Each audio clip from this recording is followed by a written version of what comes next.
Mis aliviados, sean ustedes bienvenidos a este nuevo episodio de Quirófano Abierto, donde ya sabes que la medicina y la vida cotidiana se unen para que estés bien informado. Y en esta ocasión tengo el grato honor de que me acompañe un súper invitado, el doctor Luis Arturo Rubalcaba, ginecólogo y experto en reproducción. Y mejor que se presente él, ¿qué les parece? Doctor, ¿cómo está usted? José, qué gustazo, Un gustazo estar aquí contigo. Gracias por la invitación. No, hombre, gracias a usted que se dio el tiempo, doctor. Sabes que me encanta a mí esto de la enseñanza, la escoleta y todo lo que sea ciencia. Pues iniciamos. ¿Qué le parece si nos dice quién es el doctor Luis Arturo Rubalcaba? Muchas gracias, José. Pues mira, me voy desde mi infancia. Mi infancia nazco en la Colonia Independencia, aquí en la ciudad de Guadalajara, bellísima ciudad de Guadalajara. Mis padres nos formaron, nos dieron valores, nos dieron enseñanza. Mi papá siempre ha pegado conmigo para los estudios. Hice mi primaria, la secundaria en los colegios maristas, en Cervantes, Costa Rica, Cervantes Centro. Después paso la prepa en la Autónoma de Guadalajara. Hago la carrera en la Autónoma de Guadalajara y después hago la especialidad en ginecología y obstetricia en el Hospital Angeliano, de la Autónoma de Guadalajara. O sea que es tecaso. Tecaso, entre comillas, porque soy híbrido. Soy híbrido porque soy egresado de la Autónoma de Guadalajara, pero soy profesor de la Universidad de Guadalajara. Ok. Tengo esa canonjía de que me dieron el privilegio de ser profesor de la subespecialidad en biología de la reproducción por la Universidad de Guadalajara. Cosa rara, ¿no? Y por ahí tiene sus fellows ya. Sí, ya, de todas las universidades, orgullosamente, José, porque la biología de la reproducción es algo impresionante, ha crecido muchísimo. Estamos viendo problemas de reproducción sumamente importantes. No son los tiempos de nuestras mamás que se embarazaban a los 17 años. Justo le iba a preguntar, ¿por qué en la actualidad hay tantos problemas de reproducción? ¿Antes no existían? Sí existían, pero no con la frecuencia actual. Y la explicación es muy fácil de entender, José. No se ocupan de ser erudito, ni científico, ni ginecólogo, ni reproductólogo. Eran otros tiempos. En la actualidad, pues bueno, la mujer difiere el primer embarazo, etapas no recomendables desde el punto de vista de salud ginecológica. Te insisto, nuestras mamás, todavía en mi época, se embarazaban a los 18, 20 años, tenían 4 o 5 hijos, nosotros fuimos 7 de familia. Okay. Entonces, por ende, era un aparato reproductor que estaba en tiempo y en forma reproduciendo. Si tú le das, si difieres el embarazo, y no solamente me refiero a la mujer, sino también al varón, porque el varón cada vez más es un problema reproductivo, okay, por el tema de epigenética, lo que es el medio ambiente, lo que es la contaminación, el estrés, los malos hábitos. Pero en el caso de la mujer, si no reproduce en tiempo y en forma, porque no llega el príncipe azul, quieren fortalecerse económicamente, se casan y no quieren hijos, quieren estudiar, quieren ser partícipe de la sociedad, porque ya sabemos que la mujer es importante en la actualidad, políticas, empresarias, qué sé yo. Entonces no aterrizan el primer embarazo en lo que anteriormente hace 20, 30, 40 años se aterrizaba, y das pauta a que el aparato reproductor, en este caso ginecológico, pues se agreguen endometriosis, ovario poliquístico, problemas de adherencias en las trompas, calidad ovulatoria mala, óvulos de mala calidad porque se va pasando el tiempo y no se está aterrizando, insisto, el embarazo. Entonces, el gameto femenino, que lo estamos cuidando bastante, pues empieza a demeritar. O sea, que ¿cuál sería, para el público, cuál sería una edad recomendable, la más aceptable para tener un bebé? Eso es teoría. Ajá. Digo teoría porque en la práctica no se está llevando a cabo.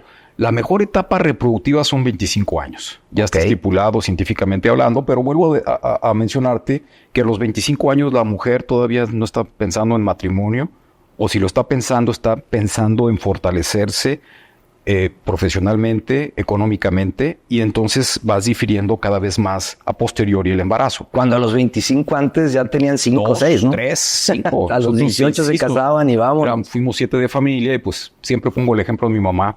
Mi mamá se embarazó a los 19 años y fuimos 7 de familia. Entonces se dedicaba la mujer a tener hijos, a criarlos, a cuidarlos, y ahora qué esperanzas, ¿no? La mujer se ha fortalecido tanto que, pues digo, la maternidad la difiere. Por eso también viene lo de la congelación de óvulos, que somos pioneros en Latinoamérica, tenemos ese grandísimo honor, José, porque la mujer cada vez más se ha empoderado en la sociedad, pero quiere ser mamá y sabe que a futuro, con una buena explicación de un buen ginecólogo, pues le va a costar trabajo embarazarse. Entonces no se quiere ver presionada, entonces tenemos 3 tipos de congelaciones. Congelamos óvulos desde el punto de vista social para diferir a posteriori la maternidad.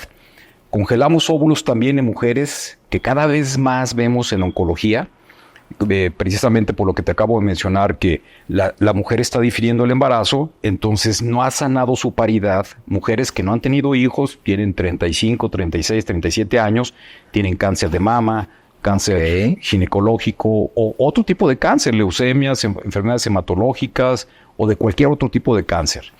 Entonces congelamos los óvulos porque la quimioterapia y la radioterapia, que dicho sea de paso es algo muy bueno en la actualidad, tratamientos oncológicos que tú como doctor que ya han evolucionado bastante. Sabemos pues que antes hablabas de cáncer y ya estabas pensando en muerte, ¿no? Uh-huh.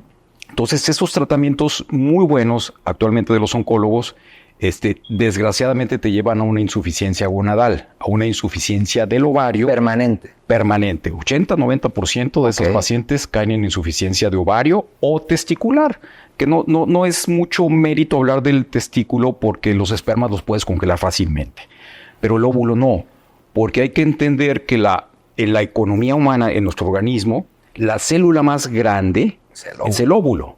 Sí, son 120 micras contra 46 micras del espermatozoide, entonces le confiere una dificultad para congelar. Fue así como trajimos la vitrificación. Eso fue en el 2003, José, que generamos una expectativa impresionante en Latinoamérica. ¿Fue el primero de América? El primero en Latinoamérica, junto con Secolfes Bogotá. Logramos en febrero del 2005 el nacimiento de un bebé en Colombia y otro bebé aquí en Guadalajara. Y bueno, vino a revolucionar la medicina reproductiva, porque con ello, insisto, estamos dando más posibilidades reproductivas a las pacientes. Y no solamente eso, porque le di yo también un enfoque teológico. Es importante mencionarlo, José, porque avanzamos en lo reproductivo, pero también avanzamos en lo teológico, en lo moral. Por ejemplo, lo voy a interrumpir ahí. ¿Cuál ha sido el reto del doctor Rubalcaba en cuanto al pensamiento de la sociedad mexicana en ese aspecto, la reproducción asistida? Bueno, que sabemos que la religión católica en México es la que rifa. Claro. Y está sobres contra los médicos y las pacientes que se someten a algún... Pues yo vengo de 28, 30 años de hacer reproducción asistida, José. Soy de los más longevos en la actualidad en el país. ¿Usted es católico? No, soy muy católico. Y la gente me pregunta, ¿cómo pregonas catolicismo y haces reproducción asistida? Y bueno, podrás haber gente que critique esa ambivalencia, pero avanzamos, insisto, mucho en temas de reproducción con la congelación de óvulos y avanzamos, y ese fue el enfoque que yo le quise dar cuando trajimos la congelación de óvulos del Japón para toda Latinoamérica y gran parte del mundo, José, porque anteriormente, antes del 2004, que es cuando trajimos la congelación del Japón, pues teníamos que extraer los óvulos en fecundación in vitro, fecundar todos los óvulos porque no se podían congelar. Había una técnica muy arcaica que ya desapareció que se llama fase lenta, que por cada 200 óvulos solamente sobrevivía uno. Entonces, ya fecundados. Estadísticamente, no. Es decir, extraes óvulos, los congelaban con la técnica de fase lenta y solamente sobrevivía uno. Entonces, estadísticamente no era nada. Entonces, fue obsoleta. Viene la vitrificación de Masa Kuwayama, un japonés al quien le debo yo mucho científicamente hablando, una relación muy importante. Con él tenemos una clínica en Cancún. Y pues bueno, ahora fecundamos los mínimos óvulos para transferir 1 o 2 embriones y el resto de óvulos se congelan en fase de óvulo, que es una célula, que es un cabello. Sí, ahí no habría... indicaciones morales ni teológicas porque no es vida. Yo estoy de acuerdo, hay muchas... comentarios de cuándo empieza la vida, y para mí es desde la fecundación. Exacto. Desde que se unen los pronúcleos masculino y femenino a través de un cigoto, ya es vida. ¿Puede congelar un embrión? Sí, claro, y muy bien. Muy bien, es decir, el embrión desde 1983 con la fase lenta ya se podía congelar. Es muy crioestable, es muy fácil de congelar un embrión versus un óvulo, hasta que no llega la vitrificación de Masa Kuwayama. Por eso te digo que le doy el enfoque teológico y moral, porque además me nació.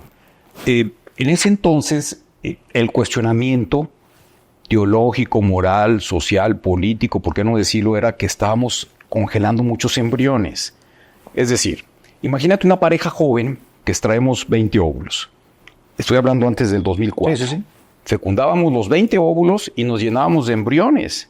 ¿Y qué significaba? Que teníamos que transferir 3, 4. Por eso estábamos llenos de trillizos, de cuatrillizos, José.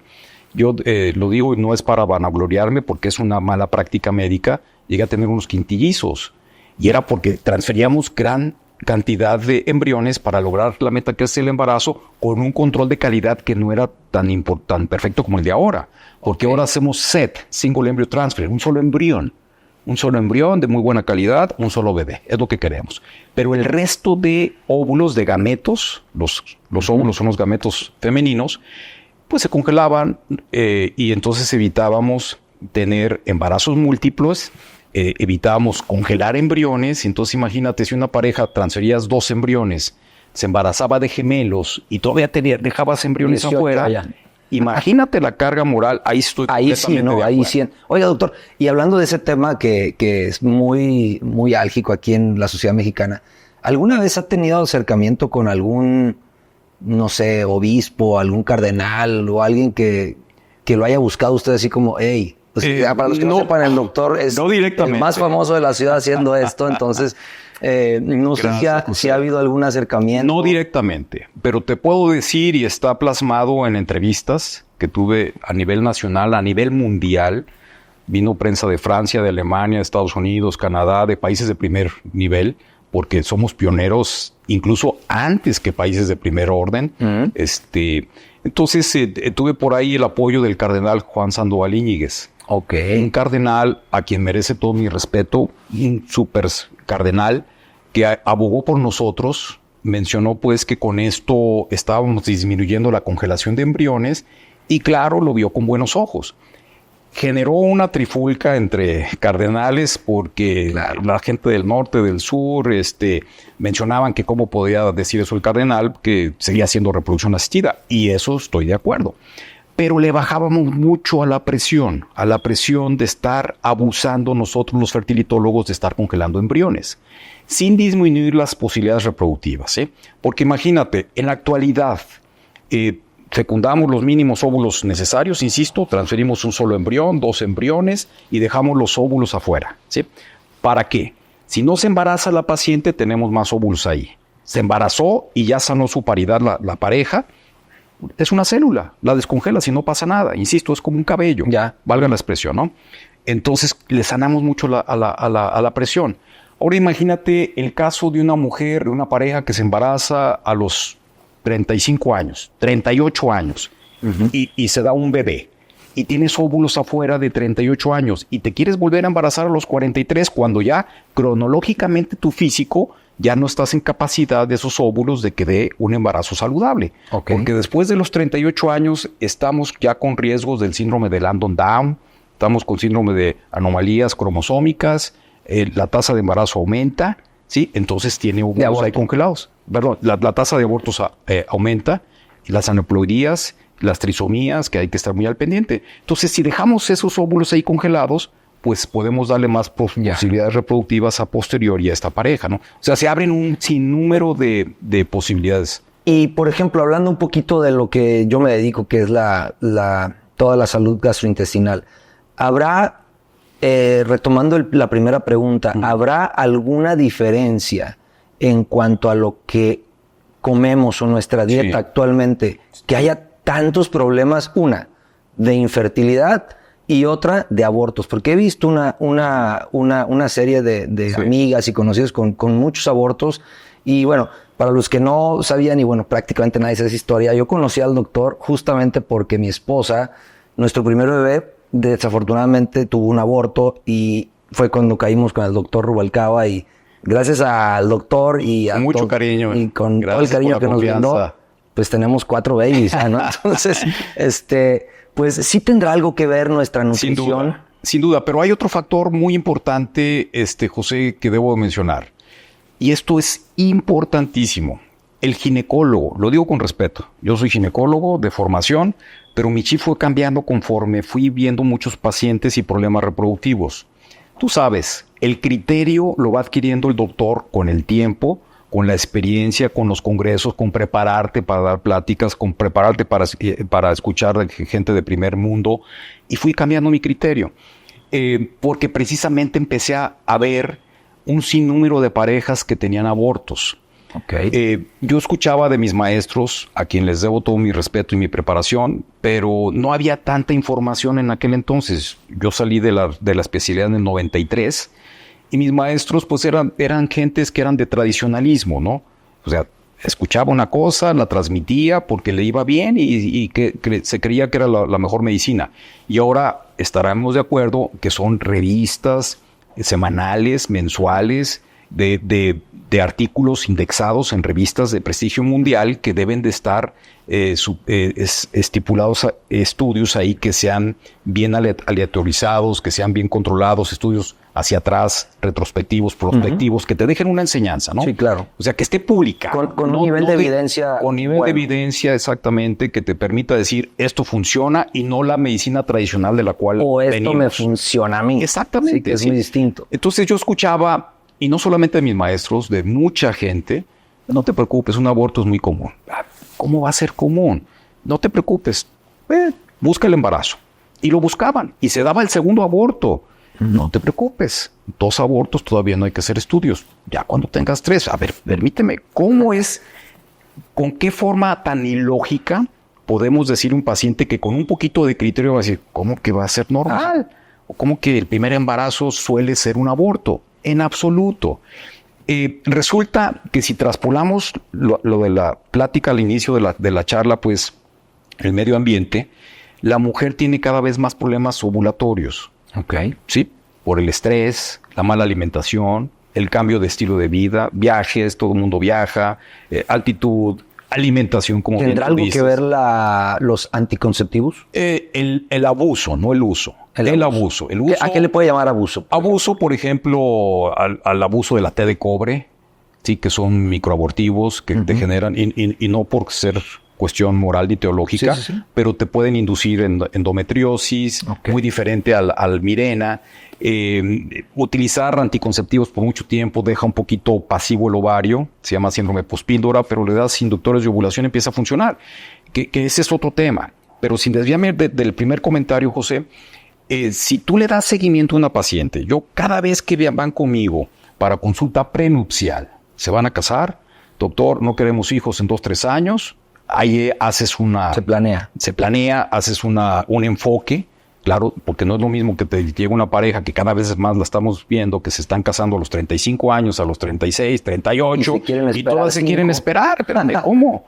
Sí, ya. Entonces tienes que informarles que el riesgo, tienes que medir su hormona antimuleriana, que es un valor predictivo de cómo está su reserva, ver la cuenta de folículos antrales, que es en ultrasonido, para ver todos esos folículos y decirle, bueno, estás joven, tienes buena cuenta de folículos antrales en el ultrasonido, tienes buena antimuleriana, puedes diferirlo, pero toma anticonceptivos. Ojo, están satanizados. Yo soy mucho pro anticonceptivos si no se quiere buscar embarazo. Imagínate 2 mujeres que quieren postergar su fertilidad a 5 años, una toma anticonceptivos y la otra no. La que toma anticonceptivos de una manera cronológicamente muy regular, disciplinada, está menstruando regular. Se va a Europa y está menstruando regular. Se come mal, se estresó, se murió el papá, qué sé yo, y está menstruando regular. Y quien no lo está tomando está teniendo cambios de irregularidades menstruales per se, cambios de altitud, de alimentación, y todos esos cambios van disminuyendo la capacidad reproductiva a futuro. Por eso los anticonceptivos hay que verlos con buenos ojos. ¿Y qué es cuando mejor? quieres diferirlo, ¿no? ¿Usar el anticonceptivo de manera regular, planeada y todo esto, o la pastilla post-date? El anticonceptivo. Ese es mejor. Sí. Porque el post-date está generando alteraciones hormonales que son transitorias, pero lo ideal es, evidentemente, estar tomando las pastillas para evitar esas zozobras, esos problemas de que hay un embarazo no planeado. Funciona bien la post-day, pero lo ideal es que se tome de una manera secuencial. Me doy a entender. Entonces, hay que quitar el cliché de satanizar a los anticonceptivos. Volviendo a ese tema que de los abortos, entonces le damos seguimiento desde los días fértiles. Entonces, esa pareja que va con nosotros a consulta prenupcial, que quieren diferir 2, 3 años, siempre les hago ver que cuando vayan a buscar el embarazo, vayan en días fértiles y darle una serie de suplementos, José, importantísimos. El ácido fólico, que eso ya está muy trillado. Apúntenle bien ácido los fólico. suplementos que debes de tomar si quieres tener un embarazo saludable. Es muy importante porque la mujer mexicana, y eso lo determinaron algunos científicos mexicanos, no metabolizan de los alimentos unas enzimas que hacen que se digiera bien el ácido fólico en los alimentos. Y el ácido fólico es vital para los genes, para los cromosomas que vienen en los óvulos de la mujer. Esto aplica más a la mujer más que al hombre. Okay. ¿Sí? Sin embargo, no está por demás que también el hombre tome un poquito de ácido fólico. Hay otra medicina que damos, de hecho yo tengo un combo 5 que lo estoy popularizando, porque esto permite el ácido fólico. La vitamina D, José, que ya está muy popular por el COVID, pero nosotros la damos desde hace 15 años. Medimos en sangre, desde hace 15 años medimos a las parejas que van a buscar bebé o que tienen un problema reproductivo, claro, y hemos encontrado que el 90% de las parejas que estamos analizando, a lo mejor con el sesgo que nos dedicamos mucho a la reproducción, están deficientes o insuficientes de vitamina D. Y la vitamina D es importante para la gametogénesis, para la formación del folículo, del óvulo y del espermatozoide también. Entonces medimos la vitamina D en los dos y les damos una dosis mensual muy buena. Y cada 3 meses la estamos determinando. ¿Sí? Ya llevamos 2 elementos importantes, que es el ácido fólico, que es la vitamina D.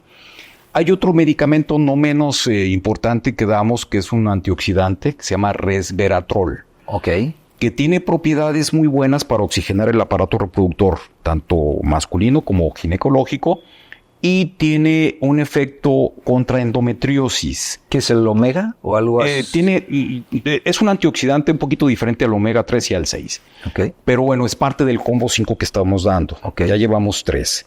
Porque además nos llevaríamos una plática de horas a hablar de endometriosis, que es otra pandemia precisamente porque se difiere el primer embarazo, etapa no recomendable, lo que mencionaba anteriormente, y se va sumando la endometriosis. ¿Sí? Okay. Haciendo aquí un paréntesis, la endometriosis hay que entender que es esa sangre menstrual que se está yendo por las trompas de falopio mes con mes, sangrado catamenial por muchos meses, por muchos años que se difiere el embarazo, y entonces se empieza a implantar la endometriosis en el aparato reproductor.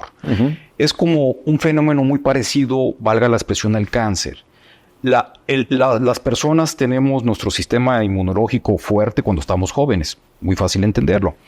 Al paso de los años se va debilitando ese sistema inmunológico, en ginecología le llamamos linfocito tóxico, que se va comiendo esas células endometriales del flujo menstrual que se quiere implantar fuera de. Entonces es mes con mes, año tras año, y no se da el embarazo porque el embarazo protege mucho todo esto, y se empieza a implantar endometriosis que puede ser desde mínima hasta severa. Okay. Y esto es un problema que está trayendo muchas cuestiones de fertilidad, y leves o severos. Además del dolor o dismenorrea que vas a tener. Exactamente. El dolor en las relaciones, la disquexia, que tú la ves muy bien, que es el dolor en las evacuaciones, en la menstruación, y que no todo el manejo es reproductivo. Digo, no es de reproducción asistida, sino de laparoscopía, que tú y yo estamos enamorados de la laparoscopía. ¿Por qué?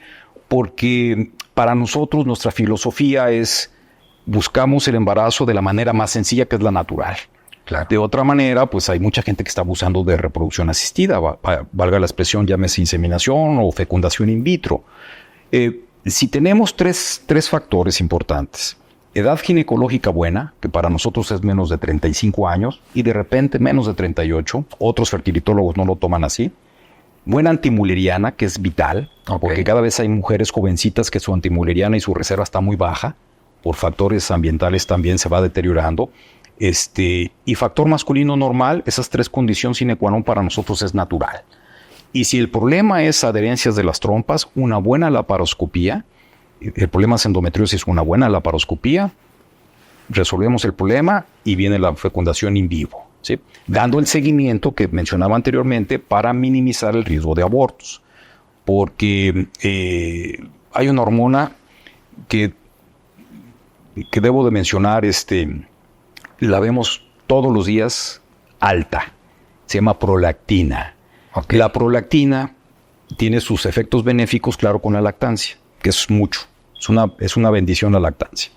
Pero fuera de la lactancia, José, te genera trastornos reproductivos importantísimos. De todos, en todos lados. Sí, te sube la prolactina porque te estresaste, porque viajaste, porque... Por un tumor, por una medicina. Sí, si tú le pones en Doctor Google causas de prolactina alta, te vas a ir para atrás. Y todo el mundo estamos expuestos a prolactinas, a esas causas. Llámese mujer u hombre, porque también afecta al hombre. Afecta a la espermatogénesis, a la formación de los espermas y a la movilidad. Entonces hay que estar muy al pendiente de la prolactina. Por eso yo doy, y lo doy no empíricamente, lo doy porque formé mi criterio con estudios científicos bien demostrados que la cabergolina, que es el medicamento ideal, y que lo incluyo dentro del combo 5, ya llevamos 4 con la cabergolina, hasta que esté embarazada la paciente a las 10 semanas se lo quito. ¿Sí? El ginecólogo lo que hace es, te determina la prolactina, está alta, te da cabergolina, vuelve a tomar prolactina, pero tomando cabergolina siempre va a estar normal. Sí, claro. Sí, entonces te dice al paciente, fuera cabergolina. Y viene otra vez la prolactina para arriba, porque es puede ser como abortiva también. Puede considerarse, porque si sube la prolactina, te baja la progesterona, que es la hormona importantísima para que el útero esté relajado, que el útero, ya sabes, es una visera hueca, y vaya creciendo el bebé. Entonces, si la prolactina está alta, baja la progesterona y el útero se empieza a contraer. Por eso es vital. Hasta las 10 semanas de embarazo, yo quito la cabergolina. ¿Sí? Mucha gente tiene miedo de tomar cabergolina y está bien demostrado, lo puedes tomar. Y sin ningún problema.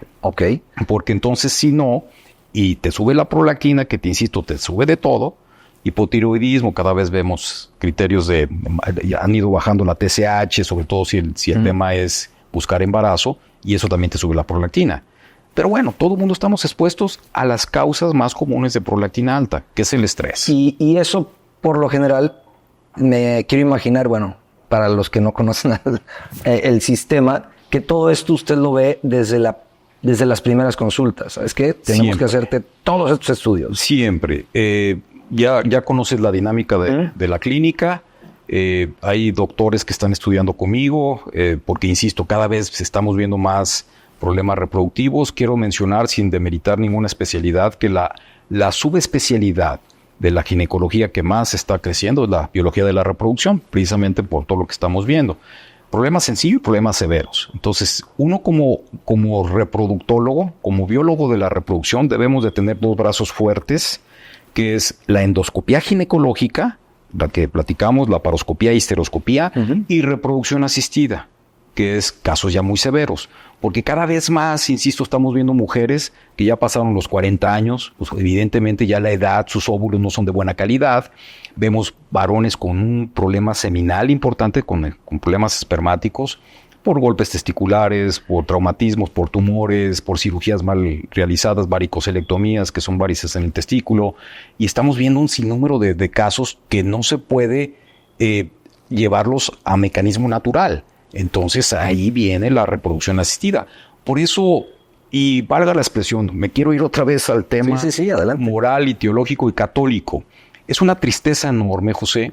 El padre de la fecundación in vitro, el doctor Bob Edwards, duró de 1968 a 1978, cuando el 25 de julio, a las 3 de la tarde, nace Louise Brown, la primer bebé de probeta, que, dicho sea de paso, está por salir una película que les invito para que la vean.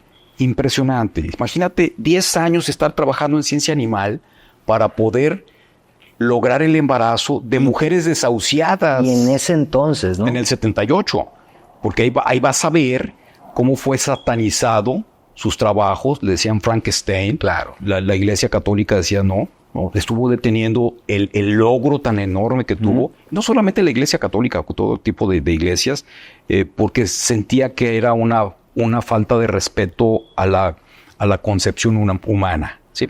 Entonces, en 1978, pues se logra el primer nacimiento de Louise Brown. Y no fue hasta el 2010, sácale cuenta cuántos años fueron, que gana el premio Nobel, ¿sí? ¿Cómo tantos años después de que él desarrolló la fecundación in vitro y que gracias a él hay 10 millones de personas en el mundo? Imagínate una ciudad más grande que Guadalajara, todos concebidos por fecundación in vitro. Que debo de decir y hacer un paréntesis enorme, no todos con una indicación real, ¿sí? Vuelvo a lo mismo. Hay gente que abusa de la fecundación in vitro, pero se abusa, doctor? Demasiado. Digamos, Demasiado. Y ahí podemos platicar. Del 100 que hay, esos 10 millones, ¿qué porcentaje le gusta? Yo te hablo en nuestro medio. Ajá. Hay grupos que abusan de la reproducción asistida. Estoy hablando que son parejas jóvenes, vuelvo a lo mismo, que con un tratamiento médico, con una pequeña cirugía laparoscópica, una investigación más a fondo, se pueden embarazar por mecanismo natural y los llevan a fecundación in vitro. Claro. ¿Sí? ¿Por qué? Porque no quieren o no saben el otro brazo que es importante. De ahí me nace otra pregunta, porque a lo mejor mucha gente no sabe cuál es la diferencia entre inseminación y un in vitro. Esa es una pregunta sumamente común, José. Existe lo que le llamamos reproducción asistida. Uh-huh. Asistimos a los gametos, femenino óvulo, esperma masculino, a que se unan. Okay. La baja complejidad es inseminación. Es muy sencilla. Que dicho sea de paso, las tasas de embarazo no son tan altas como la gente piensa. Y es ahí la importancia de que un buen reproductólogo asesore a sus parejas y les diga cuál es la tasa de embarazo. O sea, básicamente llevamos el esperma hasta el útero. Hasta el fondo de la cavidad uterina a través de un catéter. Ajá. Se llama inseminación intrauterina, por indicaciones ginecológicas y andrológicas en el caso del varón. Que de espermas que no tienen buena movilidad. En el laboratorio le das movilidad. Okay. Quitas todas las sustancias tóxicas que se llaman prostaglandinas, que al introducirlas dentro de la cavidad generan espasmos uterinos que incluso te puede dar un choque anafiláctico, o sea, cosas muy severas. Okay. Entonces se hace un lavado, se hace una capacitación del espermatozoide y monitorizas a la mujer porque evidentemente tiene que estar en ciclos fértil, ¿no? Le haces un ultrasonido, checas estudios de sangre, haces y predices con día y con hora a qué horas va a ovular para que tengas tu ventana fértil y hacer la inseminación en el día de la ovulación o un día antes o un día después. Hay quien hace 2, un día antes, un día después. ¿Se hacen varias sesiones? Se hacen 2 inseminaciones. Nosotros hacemos ¿En un ciclo? En un ciclo. Ok. Y se recomiendan no más de 4 ciclos, José. Ya está súper trillado para nosotros. Fui con usted, no pegó. Fui 3 veces. La tasa de embarazo va subiendo y eso es importante mencionarlo. Las estadísticas son engorrosas, fastidiosas, pero hay que saberlas mencionar. Sí. Te voy a poner un ejemplo que tenga una buena posibilidad por inseminación. A ver. El primer ciclo, mujer joven, trompas permeables o por lo menos la trompa donde va a ovular y que no haya un factor masculino importante. Es un buen caso. 26-27% de tasa de embarazo. ¿Sí? Primer intento. Haciendo 2 inseminaciones porque eso también está medio cuestionable. A nivel mundial dicen que con 1 es suficiente, pero hay quien dice que con 2 y 2 es más que 1, subes un poquito más la tasa de embarazo y todo esto acumulativamente va a mejorar.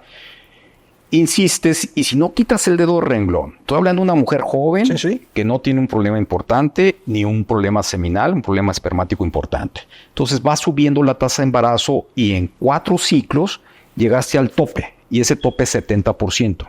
Ok. ¿Sí? Llegaste a ese tope, entonces tienes que hacer un cuestionamiento. ¿Estamos en buen camino o tenemos que abrir la puerta de la fecundación in vitro? ¿Y cuál sería como la causa de que después de 1 o 4 intentos no pueda... Te voy a explicar, esto es nuestra filosofía. Nosotros venimos desde lo natural. No pasamos a artificial, sino hemos pasado natural cuando se llenan esos requisitos. ¿Sí? Estoy hablando mujer joven, buena reserva de ovario y factor masculino regular o bien. ¿Sí? Si no se embarazó ya y detectamos el problema, llámese endometriosis, adherencias de trompas, qué sé yo, no se embarazó, entonces vamos abriendo la puerta de la inseminación. Ok. ¿Sí? Porque no todo se puede resolver con la laparoscopía, no todo con un buen tratamiento de endometriosis se puede resolver. Y aquí implica muchos factores. De repente el apego de la pareja, en este caso de la mujer, del tratamiento, el seguimiento que debes de dar. Yo tengo 30 años operando laparoscopía desde que regresé de Alemania, donde me formé como laparoscopista con Kurt Sem, que debo de mencionarlo también, y me da mucho orgullo porque es el padre de la laparoscopía moderna. Me tocó conocerlo antes de que muriera. Hace un par de años, ¿no? No, ya tiene tiempo que murió, pero se retiró 2-3 años después de que yo estuve en el 94. Sí, en el 94 murió aquí en Tucson, en Arizona. Ok. Una historia que nos llevaríamos otras 2 horas hablando de esa preparación, porque fue algo que me formó mi carácter, me formó mi actividad profesional. Pasé vacas muy flacas, me fui con una media beca, bajé 10 kilos de peso porque no llevaba para comer, y lo digo con mucho orgullo. Pesa 40 el doctor, así que ya... No, bueno, es otra historia que hago llorar yo a mis fellows cuando me dicen, doctor, es muy pesado la carrera de medicina, doctor, es muy pesada la subespecialidad, la cuestión económica. Le digo, no, ¿quieres saber qué es pesado? Y les cuento esta anécdota y los hago casi llorar. Pues vamos para allá entonces. Vamos haciendo una entrevista de eso que me llevo prácticamente 1 hora contándotela o más, contándotela de la A a la Z. Pero bueno, si ya hicimos una buena laparoscopía, ya detectamos objetivamente lo que a veces subjetivamente no lo puedes detectar con estudios convencionales, que es la endometriosis. El ginecólogo, y lo digo con mucho respeto, el ginecólogo generalmente te dice a una mujer, no, tú no tienes endometriosis porque no tienes dismenorrea, cólicos menstruales. No tienes dispareunia, dolor en el coito. No tienes disquexia, que es dolor al evacuar en las menstruaciones. Y tienes 10 hijos. No, pues no puedes tener endometriosis. Pues no es como dicen los libros. Estarás de acuerdo tú, que eres cirujano, no hay apéndice como dicen los libros. Sí, muy pocas. ¿Verdad? Tienes que usar tu criterio, tu lógica. Si hacemos, fíjate bien, José, son estudios muy sencillos. No, la gente se quebra la cabeza y dice, es que yo vengo de un lugar donde me dicen que es esterilidad sin causa aparente. Eso para mí no existe. Tiene que haber un diagnóstico. Justo eso le iba a preguntar. ¿Sí? Ajá. Esterilidad sin causa aparente para mí, y lo digo con mucho respeto, es como el doctor que abre un cajón y mete ahí algo que no sabe diagnosticar. Y estamos en Guadalajara, que yo soy orgullosamente tapatío, y para mí es la meca de la reproducción en México y en Latinoamérica, por todo lo que hemos conseguido nosotros. Sí, es una capital, ¿no? O sea, importantísima en este tema. Después de que empezamos, cuando empezamos, la gente que hacemos hoy reproducción, los más longevos, pues no había reproducción asistida en Guadalajara. Había en la Ciudad de México, Monterrey, había en San Luis Potosí, en León, pero no había en Guadalajara. Y a mí me daba un coraje profesional, por eso me metí a estudiar mucho esto. Pero ahora hemos avanzado tremendamente gracias a los japoneses, a Kuwayama, que nos ha dado muchísimos privilegios de estar a la vanguardia con eso de la congelación de óvulos, de la congelación del tejido cortical, de ovario. Por eso hemos hecho el primer trasplante. Hemos hecho 2 trasplantes de tejido cortical en mujeres con cáncer. Que vaya, que el doctor es pionero en este tema en México y Latinoamérica, señores. Con mucho orgullo. Lo digo con mucho orgullo. Y bueno, volviendo al tema de la endometriosis, de la subjetividad. O sea, una pareja que le haces a la mujer estudios en el día 2 del ciclo o 3, es donde analizas tú todo el sistema hormonal que viene del cerebro, la hipófisis, donde se liberan 2 hormonas, que es la folículo estimulante FSH, la LH, ¿sí? Mides el estradiol que viene del ovario, la prolactina, y ahí medimos la antimuleriana. ¿Sí? Okay. La antimuleriana tiene la característica, José, que se puede medir en cualquier día del ciclo, en teoría, ojo. Desde que hace 15 años se estuvo popularizando la antimuleriana, pues se decía, una mujer puede estar embarazada y la antimuleriana no cambia. Una mujer puede estar en fase folicular, que es al inicio del ciclo, ya por menstruando o con anticonceptivos, y no debe de cambiar. Y no, se ha estabilizado y por recomendaciones del Japón, con una gente que yo admiro muchísimo, que es el doctor Teramoto, nos ha comentado que sí debe ser medida también en el día 2-3 del ciclo. Ok. Y últimamente se ha visto que tiene variaciones cuando viene precedida de mujeres que han estado tomando mucho tiempo anticonceptivos. Entonces hay una modificación. Exactamente, sí. Por eso hay muchas mujeres que nos llegan asustadas, doctor, tengo una antimuleriana menos de 0.8. Y caray, ¿estuviste tomando anticonceptivos? Pues sí, como 10 años. Toda la vida. Entonces puede ser por eso. Bueno, en el día 2-3 del ciclo. Ajá. En el día 7, 8, 9 del ciclo, tomándose en cuenta que el primer día del ciclo es el primer día de la regla roja, no manchaditos, spotting, ni el último día de la regla, como algunas mujeres lo piensan. Entonces, primer día de la regla roja, primer día del ciclo. El día 2-3 del ciclo, los estudios que te acabo de mencionar en sangre, en ayunas. El día 7, 8 o 9 del ciclo, el estudio famoso de las trompas, que se llama histerosalpingografía. ¿Duele? Diría mentiras si te digo que no. ¿Por qué no es no se pone anestesia? Debería. ¿Y debería. ¿Por qué no se hace así? No sé, ¿Afectan algo? Hay lugares que sí ponen anestesia, ¿eh? Nosotros mandamos un lugar que para mí es lo mejor que hay. Sí, estos señores, yo tengo trabajando con ellos 30 años y me dicen es así y así es. Es negro y es negro, es gris. Tienen mucha precisión en su diagnóstico. Y ellos de repente se dan al paciente, porque si es un estudio fastidioso, porque se pasa material de contraste y se van tomando ciertas placas para estar ciertos y viendo que haya permeabilidad tubárica, tus trompas. Uh-huh.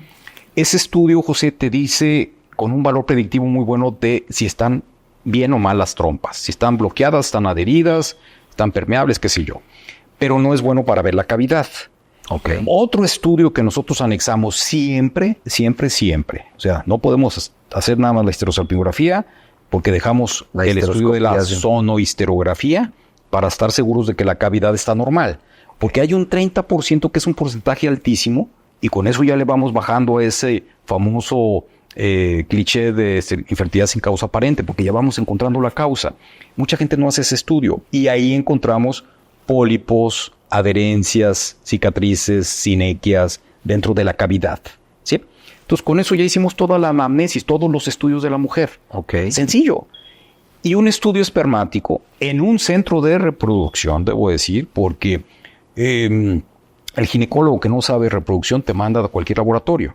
Y hay laboratorios clínicos muy buenos en Guadalajara, pero no son buenos para analizar los espermatozoides, que es la cantidad, no se equivocan. La movilidad no se equivocan, pero en la morfología, que es la forma del espermatozoide, sí se equivocan porque no llevan un criterio que se llama Kruger. Este doctor Tainos Kruger, un sudafricano, ideó y generó la mejor forma del espermatozoide, ¿sí? Que de manera muy general, muy superficial en otros laboratorios se minimiza. Y se dice, por ejemplo, un varón en un laboratorio convencional, que no sea específico de reproducción, te dice, el 90% de los espermas están normales.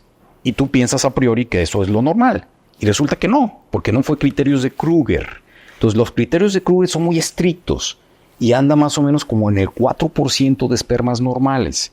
Entonces, tiene que ser valorado en un centro de reproducción. ¿Qué tanto tiempo después de la muestra se debe de ver al microscopio el esperma? Tiene su tiempo prolongado, 1 hora. Okay. No es que tengas saliendo y vámonos, no. Lo que sí es cierto, bueno, pues de repente colectas la muestra en tu casa y te tardas un tráfico de 2-3 horas en el calor, pues claro que los espermas se van a Me río porque me tocó a mí hacerme el estudio ahí en su clínica y pareció un motelito ahí. Es el masturbatorio. El masturbatorio, entonces por eso pregunto cuánto tiempo. Tuve chance de ver esto en mi casa, hacer eso y luego llevarlo. Porque eso es importante, José. Tiene que ser en un medio ambiente que te suscite relajado y a la excitación. Porque estarás de acuerdo que si no tienes un medio de excitación, de buena erección, no hay buena eyaculación. Claro. Y eso representa anomalías en los espermatozoides y estarías haciendo un diagnóstico erróneo, ¿sí? Okay. Entonces, ese estudio y además nosotros le sumamos algo que no está normado, pero las normas yo las tomo, insisto, para hacer mi criterio. No me importa si no está normado. Hay un estudio que se llama fragmentación del DNA, porque bien puedes estar bien en cantidad. Debo mencionar, un varón debe de tener por arriba de 16 millones por mililitro de eyaculado. Y un volumen más o menos de 1.5 a 3, 4 mililitros de eyaculación. Y dentro de ese parámetro deben de tener una movilidad buena, que los biólogos le dicen movilidad progresiva y no progresiva, que debe ser más del 40%. En la movilidad, insisto, en la cantidad no se equivocan los laboratorios clínicos, pero en la forma del espermatozoide sí se equivocan. Y ahí hay un sesgo, hay un diagnóstico mal establecido si interpretamos un estudio espermático de un laboratorio convencional.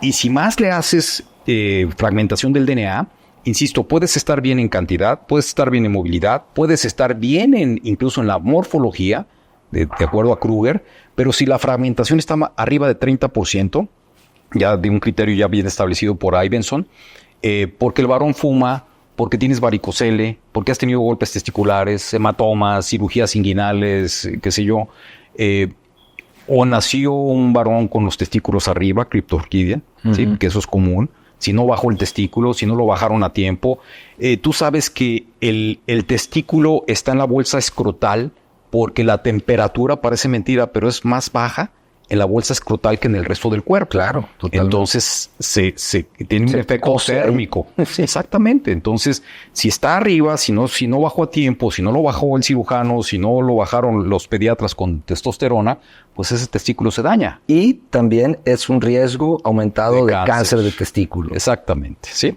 Entonces, todos esos parámetros los debemos de llevar. Entonces, si te das cuenta, ya analicé a la pareja. ¿Cuál ciencia? No tiene ciencia. Ya analicé, ya salió el por qué. Y si no salió el por qué en esos estudios convencionales, ya estás sospechando en endometriosis en la mujer, ¿sí? Le preguntas, ¿tienes síntomas? No, doctor. Y me dice mi ginecólogo que no tengo endometriosis. Bueno, pues vamos a hacerte una laparoscopía con una sospecha enorme de que tengas endometriosis. Que no tiene que ser un caso severo para manifestar síntomas. O sea, con 1 o 2 implantes ya puedes tener Puede ser problema. que tengas problemas reproductivos por años. ¿Sí? Porque vaya, que el doctor y yo hemos operado casos con endometriosis de verdad. Severísimos. Y esa es la condición, porque puede ser que tenga una paciente endometriosis severa, que hasta un estudiante de medicina te lo detecta, y tienes hijos cada vez que busca embarazo. O sea, no es una condición sine qua non. Por eso es enigmática la endometriosis. Ya, qué buen comentario. O sea, tengo endometriosis y es sinónimo de infertilidad. No siempre. No. Hemos operado pacientes por otra causa, miomas, por ejemplo. Hemos hecho histerectomía, que es retirar el útero por la laparoscopía, que también lo hacemos, y vemos focos de endometriosis en mujeres que tuvieron 5 hijos. Y nunca les dio tema. Y intuimos, pues, por las características de esas imágenes de endometriosis que no fue reciente. ¿Me explico? Porque tú sabes que existe la infertilidad primaria y secundaria. Es decir, la que no se ha podido embarazar y luego, gracias a los buenos tratamientos, se embarazan, o la que ya se embarazó y después no se puede embarazar. Ajá. ¿Sí? Porque bien es cierto que la endometriosis se puede sumar después de embarazos. Pero entonces es enigmática, hay que buscarla. Pero para mí, yo si puedo poner las piezas en un rompecabezas. Ya hice todos los estudios bien elaborados aquí en la ciudad de Guadalajara. Veo mucha gente de fuera, José, y fuera de México, y los hago venir a hacer estudios donde yo sé que objetivamente me van a dar el diagnóstico. Y es el ginecólogo de los artistas. Entonces es muy importante, porque si confías en un estudio que te traen, o algunas parejas, que yo lo haría, por eso soy muy fastidioso yo en la primera consulta, trato de impactar en la confianza. Les digo, mira, no quiero yo manipular en dónde voy a hacerte los estudios, pero sí es porque esto me va a dar objetividad, me va a dar confiabilidad de que si yo te digo negro es negro, ¿sí? Y si me traes un estudio de otro lugar donde no hacen reproducción, gastamos doble. Doble, exacto. Lo digo con mucho respeto. De repente vemos estudios que vienen del sector público donde no les interesa la fertilidad. Claro. Ahí al revés, es la anticoncepción.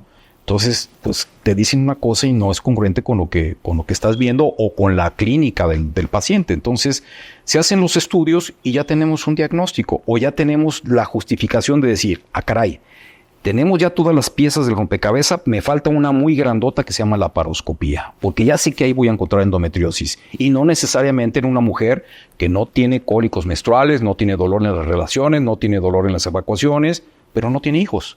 Entonces falta la pieza más grandota. ¿Sí? Y generalmente el 90% de esas pacientes encontramos endometriosis mínima, pero no por mínima vamos a decir no es la causa, ¿sí? Que ese es otro de los errores de muchos doctores. Sí encontramos endometriosis, pero es cualquier cosa. Pues espérame, es como por ejemplo decir un delincuente que lo ves en misa, no vas a decir pues va a misa, es bueno, no es delincuente. Es que asalta, pero ¿verdad? Ven a misa, no. Perdón mis analogías, pero endometriosis, aunque sea microscópica, aunque sea mínima, de acuerdo a la clasificación de los americanos, pues esa es la causa. Quítala y trátala y ¡boom! Levantamos la tasa de embarazo, por lo menos por el factor ginecológico. Okay. Que ahí viene mucho el compensarse las parejas, José. ¿No tienes idea cómo estamos viendo actualmente parejas segundas nupcias? Que se embarazaban en sus primeras nupcias y después ya no se embarazan. Porque hay muchas parejas que no se dan cuenta que uno de los dos tiene un problema, pero se compensan, ¿sí? La mujer muy fértil, ¿sí? El varón no tanto y hay embarazo. Okay. El varón muy fértil, la mujer no tanto y hay embarazo. Ya. Pero cuando vienen dos... Se cambian de pareja, vamos. Sí, ya no se da el embarazo. Sí, Okay, ya. Se compensan. Eso es muy importante conocerlo.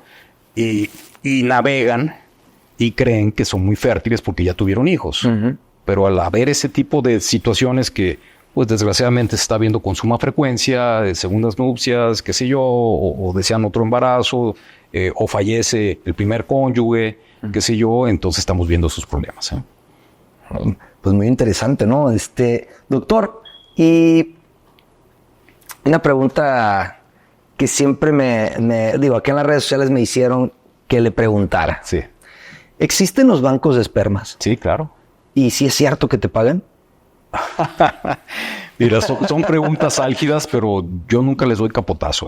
La verdad que les explico, estamos hablando de una forma muy profesional. Existen varones, como también mujeres. Creo yo que hay 50 y 50, tal vez un poquito más la mujer, que existen banco de óvulos. Ok. ¿Sí? Cuando la mujer, perdón, me enfoco primero a la mujer. La mujer ya no produce óvulos, está en insuficiencia ovárica, intratable, porque debo de mencionarte, nosotros hemos estudiado en Japón la insuficiencia ovárica con Katsuhiro Kawamura, que es otro genio del Japón, y si debes he mencionado ya 3 japoneses, porque para mí la meca de la reproducción es Japón, donde está prohibida la ovodonación. ¿Qué hacen estos genios? Pues se ponen a hacer tratamientos, terapias para eludir al máximo la ovodonación, en el caso de la mujer. ¿Y la autodonación también? ¿O sería que ellos mismos preservaran su fertilidad. O más bien usted dice que allá se hace mucho la donación de óvulos. No. Está prohibida. Está prohibido eso. La ovodonación. Ok. O sea, si una japonesa... exigen hacerlos trabajar con medicamentos. Vamos. Medicamentos, tratamientos, laboratorios perfectos, protocolos de estimular el ovario, ir bajando las hormonas con algo que se llama priming. O sea, yo he aprendido mucho de estas 3 gentes, ¿sí? Katsuhiro Kawamura, insuficiencia ovárica, pacientes prácticamente menopausia, pero jóvenes. Ok. Ojo, no hay que confundirnos. Hay mujeres menopáusicas ya de 50 años que en promedio en México llega, pues ya que vas a obtener gametos o óvulos malos. Mujeres jóvenes, que cada vez vemos más, porque les dieron quimioterapia, radioterapia y no congeló antes, porque traen un gen que hace que se deteriore su dote de folículos y con ello de óvulos. Hay un síndrome que se llama Turner, que es relativamente común y conocido, que son mujeres muy inteligentes, pero que empiezan a deteriorarse, a acabarse su pool de folículos y con ello de óvulos. Entonces, antes congelamos, pero si no se congelaron, también se pueden activar folículos, con la técnica de Katsuhiro Kawamura. Teramoto es el genio que hace que pacientes con una pobre respuesta, con pequeñas dosis y jugando un poquito con las hormonas naturales y las externas que les llamamos exógenas, también podemos obtener óvulos. Y bueno, Kuwayama, que es el mejor embriólogo, que es a quien le debemos mucho, el que aprendimos la congelación de óvulos. Pero bueno, entonces sí existe banco de óvulos, es muy común, José, muy común. La gente no lo sabe, pero cada vez más ves mujeres arriba de 40 años embarazadas.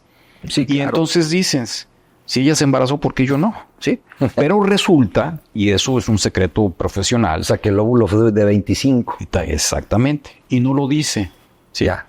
No te menciono nombres de gente muy conocidas, artistas, que se embarazan a los 48 años rápidamente y hasta de gemelos, pues, ¿cómo está eso? O sea, que pudo haber sido que Irma Serrano sí estaba embarazada. Pues de repente con óvulos donados, pero no existía esa tecnología en aquel entonces. Pero vuelvo a lo mismo, o sea, si hay banco de óvulos, es muy común, demasiado. Yo te puedo decir sin exagerar, tendría que sentarme a sacar estadísticas, pero sí a grosso modo, 40% de nuestras pacientes van para banco de óvulos. A ver, ¿y cómo? Y menos para banco de espermas. Pero ellas van solas para... Doctor, ¿vengo a donar óvulos? No, bueno, las reclutamos. Hay bancos de óvulos, estoy hablando muy profesional. Sí, no, claro. Que se les hace estudios psicológicos, se les hace estudios infecciosos, hormonales, y se les hace una anamnesis de la cuestión física, su factor fenotípico, físico, genotípico, genético, para que haga un match con la receptora, que es la que va a recibir esos óvulos. Ok, ya. Igual lo hacemos con el banco de espermas, ¿no? Varones que nacieron sin testículo, que los hay, ¿sí? Varones que el testículo está dañadísimo y es causa por la cual no se puede embarazar la esposa.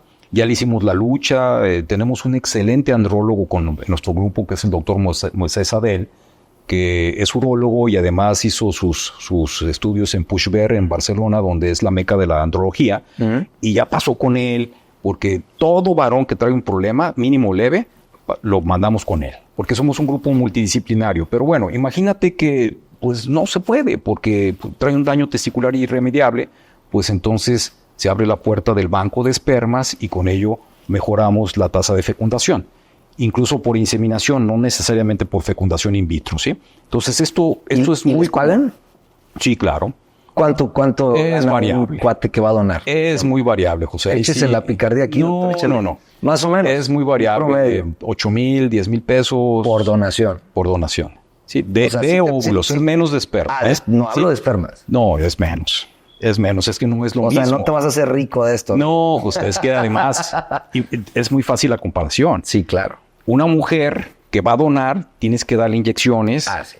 Hacer seguimiento foliculares, todos los días inyecciones, y es dormirla. Un procedimiento, ¿no? Es un procedimiento que es inocuo, es mínimo riesgos, pero se tiene que sedar para meter una aguja muy delgadita, ir al folículo y extraer el óvulo. Lo mismo que hacemos en la mujer que va para fecundación in vitro. Entonces, el procedimiento es más... Es más riesgoso. Más riesgoso, es más minucioso. Y el varón ¿qué? El varón 3 días de abstinencia y eyacula por masturbación y se analiza previamente que no tenga infecciones, que cumpla requisitos para ser un donante y se congela esa muestra. Fenotípicamente tiene algo que ver el que puedas ser candidato a donador. Pues sí, sin ser elitista. Puro güero, no, sin ser elitista. No, hay de todo. ¿Qué te digo? No, me ha tocado ver a mí parejas aquí de la India, parejas japonesas aquí, pues evidentemente buscan sus rasgos. Sí, bueno, del mismo... Sí, claro. Entonces tratamos de ser muy abiertos. Eso, por ejemplo, sí, cierto. O sea, no vas a agarrar los espermas o los óvulos si tú estás llenita y tu esposo está morenito, por ejemplo, no sé. Y también con todo respeto. O sea, no vas a agarrar el de alguien que no se parezca a ti. Claro. Generalmente esa es la forma de pensar de las parejas, te sorprenderá, sí, claro, pero hay mujeres que dicen, pues de una vez, si voy a hacer ovodonación, pues vamos a mejorar un poquito las características físicas. Y esa es de ahí desprende la siguiente pregunta. Tanto de la donante como del donante. ¿Existe el que pueda yo en la actualidad decir, doctor Rubalcaba, yo quiero que mi esposa tenga un hijo alto, güero, que esté súper mamey, y que seas muy inteligente y que vaya a vivir 100 años, no sé. ¿Cómo me vea la carta? ¿Se puede eso o es un mito? No, déjame te digo, esto va a generar polémica mi comentario, ¿no? Hace algunos años, un chino elaboró un sistema que se llama CRISPR-Cas, que generó tanta auge científico, un embrión que traía una mutación genética, como si fuera una refaccionaria, quitó esa mutación, esa alteración, y puso un gen bien, o sea, y logró los cromosomas exactamente. Para mí fue un logro tremendo, pero ya sabía que iba a generar un problema. No, bueno, es que eso ya te metes en otro rollo, ¿no? Y contestando tu pregunta, no se puede en la actualidad en forma, pero a futuro para allá va, ¿no? Para allá vamos. O sea, hay una película, no sé si la vio usted, que es ginecólogo y se dedica a este rollo de la reproducción. Se llama Gattaca. ¿Alguna vez lo vio? No. Es totalmente muy buena para todos que están interesados en esto de ver la carta. Bueno, pues es en un futuro en aquel entonces que ya nos alcanzó y pues no se ha dado. Por eso pero volvemos a pisar cuestiones morales, teológicas y no sé si científicas, ¿no? Vienen temas muy álgidos. Aquí se hizo en Guadalajara la primera transferencia de núcleos a nivel mundial, que es rejuvenecer un óvulo, de un amigo mío, un chino, junto con otro amigo mío, mexicano, que trataron una enfermedad que se llama síndrome de Leigh, de unos musulmanes. No se pudo hacer en Estados Unidos porque había muchos problemas políticos, leyes reproductivas, que debo de decir, y volteo a la cámara, México no las hay. Estoy liderando con diputados y senadores para formalizar una ley reproductiva que nos permitan hacer lo que en su equilibrio debe de serse, ¿no? O sea, moral moral, teológico y que médicamente y esté científicamente. Es decir, no limitar lo científico, pero no pisotear lo moral ni lo teológico. ¿Sí? ¿Me doy a entender? bien. Sí, sí, claro, claro. No abogar, por ejemplo, por una actriz que no quiere demeritar su físico y quiere que sea un útero subrogado. ¿Sí? ¿Me explico? Eso podría ser muy bueno para una mujer que no tiene útero, que estamos ahorita en boga con el trasplante de útero. Pero hay que saber normar. Pero no hay una norma en México. Por eso se han hecho lo del útero subrogado, tengo entendido que sí existe una existe por ahí en en Oaxaca o Puebla, no, una cosa de esto. en dos entidades, Sinaloa y Tabasco. Ah, sí, en el sur era una, Tabasco. Sí. Pero se puede hacer en todo México, con un juez federal. Un contrato y todo. Con un juez federal. Ajá. ¿Sí? No está prohibido. Está legislado en 2 estados. ¿Sí? Ok. Pero bueno, vuelvo al tema de la transferencia de núcleos. Imagínate, es un ejemplo que pongo yo a mis pacientes, muy fácil de entender. El óvulo es como un huevo estrellado. Imagínate un huevo estrellado, va pasando los mejores años de la mujer y en la yema vienen los genes. En la clara vienen las mitocondrias, que nos acordamos de nuestras clases de biología. Las mitocondrias son los que le dan la energía al óvulo para que una vez que entre el espermatozoide, así como en las películas, entre en la cabeza, se decondensa las cargas genéticas, se cae la colita y el óvulo es el motor del embrión los primeros 3 días. Pero ese óvulo que viene demeritado en su carga mitocondrial, en su energía, básicamente para que sea fácil de entender, pues hace que no tenga una buena energía porque ya es una mujer de 40 años, 39, más de 40 años, y entonces se van formando alteraciones en la fecundación. Por eso vienen las aneuploidías, las trisomías, como la síndrome de Landon-Down, que es la 21, o la de Pató, la de Edwards, o algunas otras trisomías, pero es por el óvulo. ¿Sí? Entonces, ¿qué hace John Sand, mi amigo? Menciono el nombre porque él lo menciona, y muy inteligente. Hizo un tratamiento de una persona que tenía un síndrome de Leigh, que tenía una enfermedad mitocondrial, siendo jóvenes. ¿En qué consiste esta enfermedad? Se embarazaba, pero se morían los bebés sin útero. ¿Sí? No llegaba a tener bebés. Entonces se sometió a un comité de ética, qué sé yo, pero no se lo rechazaron. En Estados Unidos no. Entonces él tenía una clínica tanto en Nueva York como aquí en Guadalajara, pues dice, vamos a hacerlo acá en Guadalajara. ¿Sí? Se hizo el tratamiento aquí, o sea, se hizo el proceso y se embarazó. Y se embarazó bien. ¿Por qué? Porque participaron 3 cargas genéticas. ¿Sí?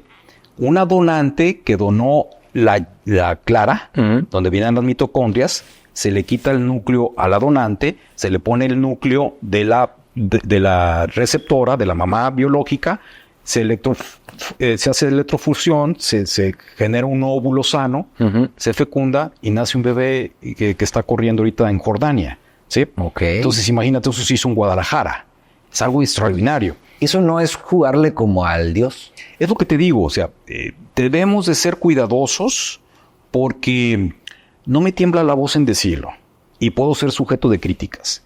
Si no hacemos ese tipo de tecnologías o lo que estamos viendo ahorita con los japoneses, con otro grupo de japoneses, tengo el honor, José, a lo mejor la audiencia va a pensar que soy muy pedante, de conocer a Shinya Yamanaka, otro japonés, premio Nobel 2012, por las inducidas pluripotenciales stem cells.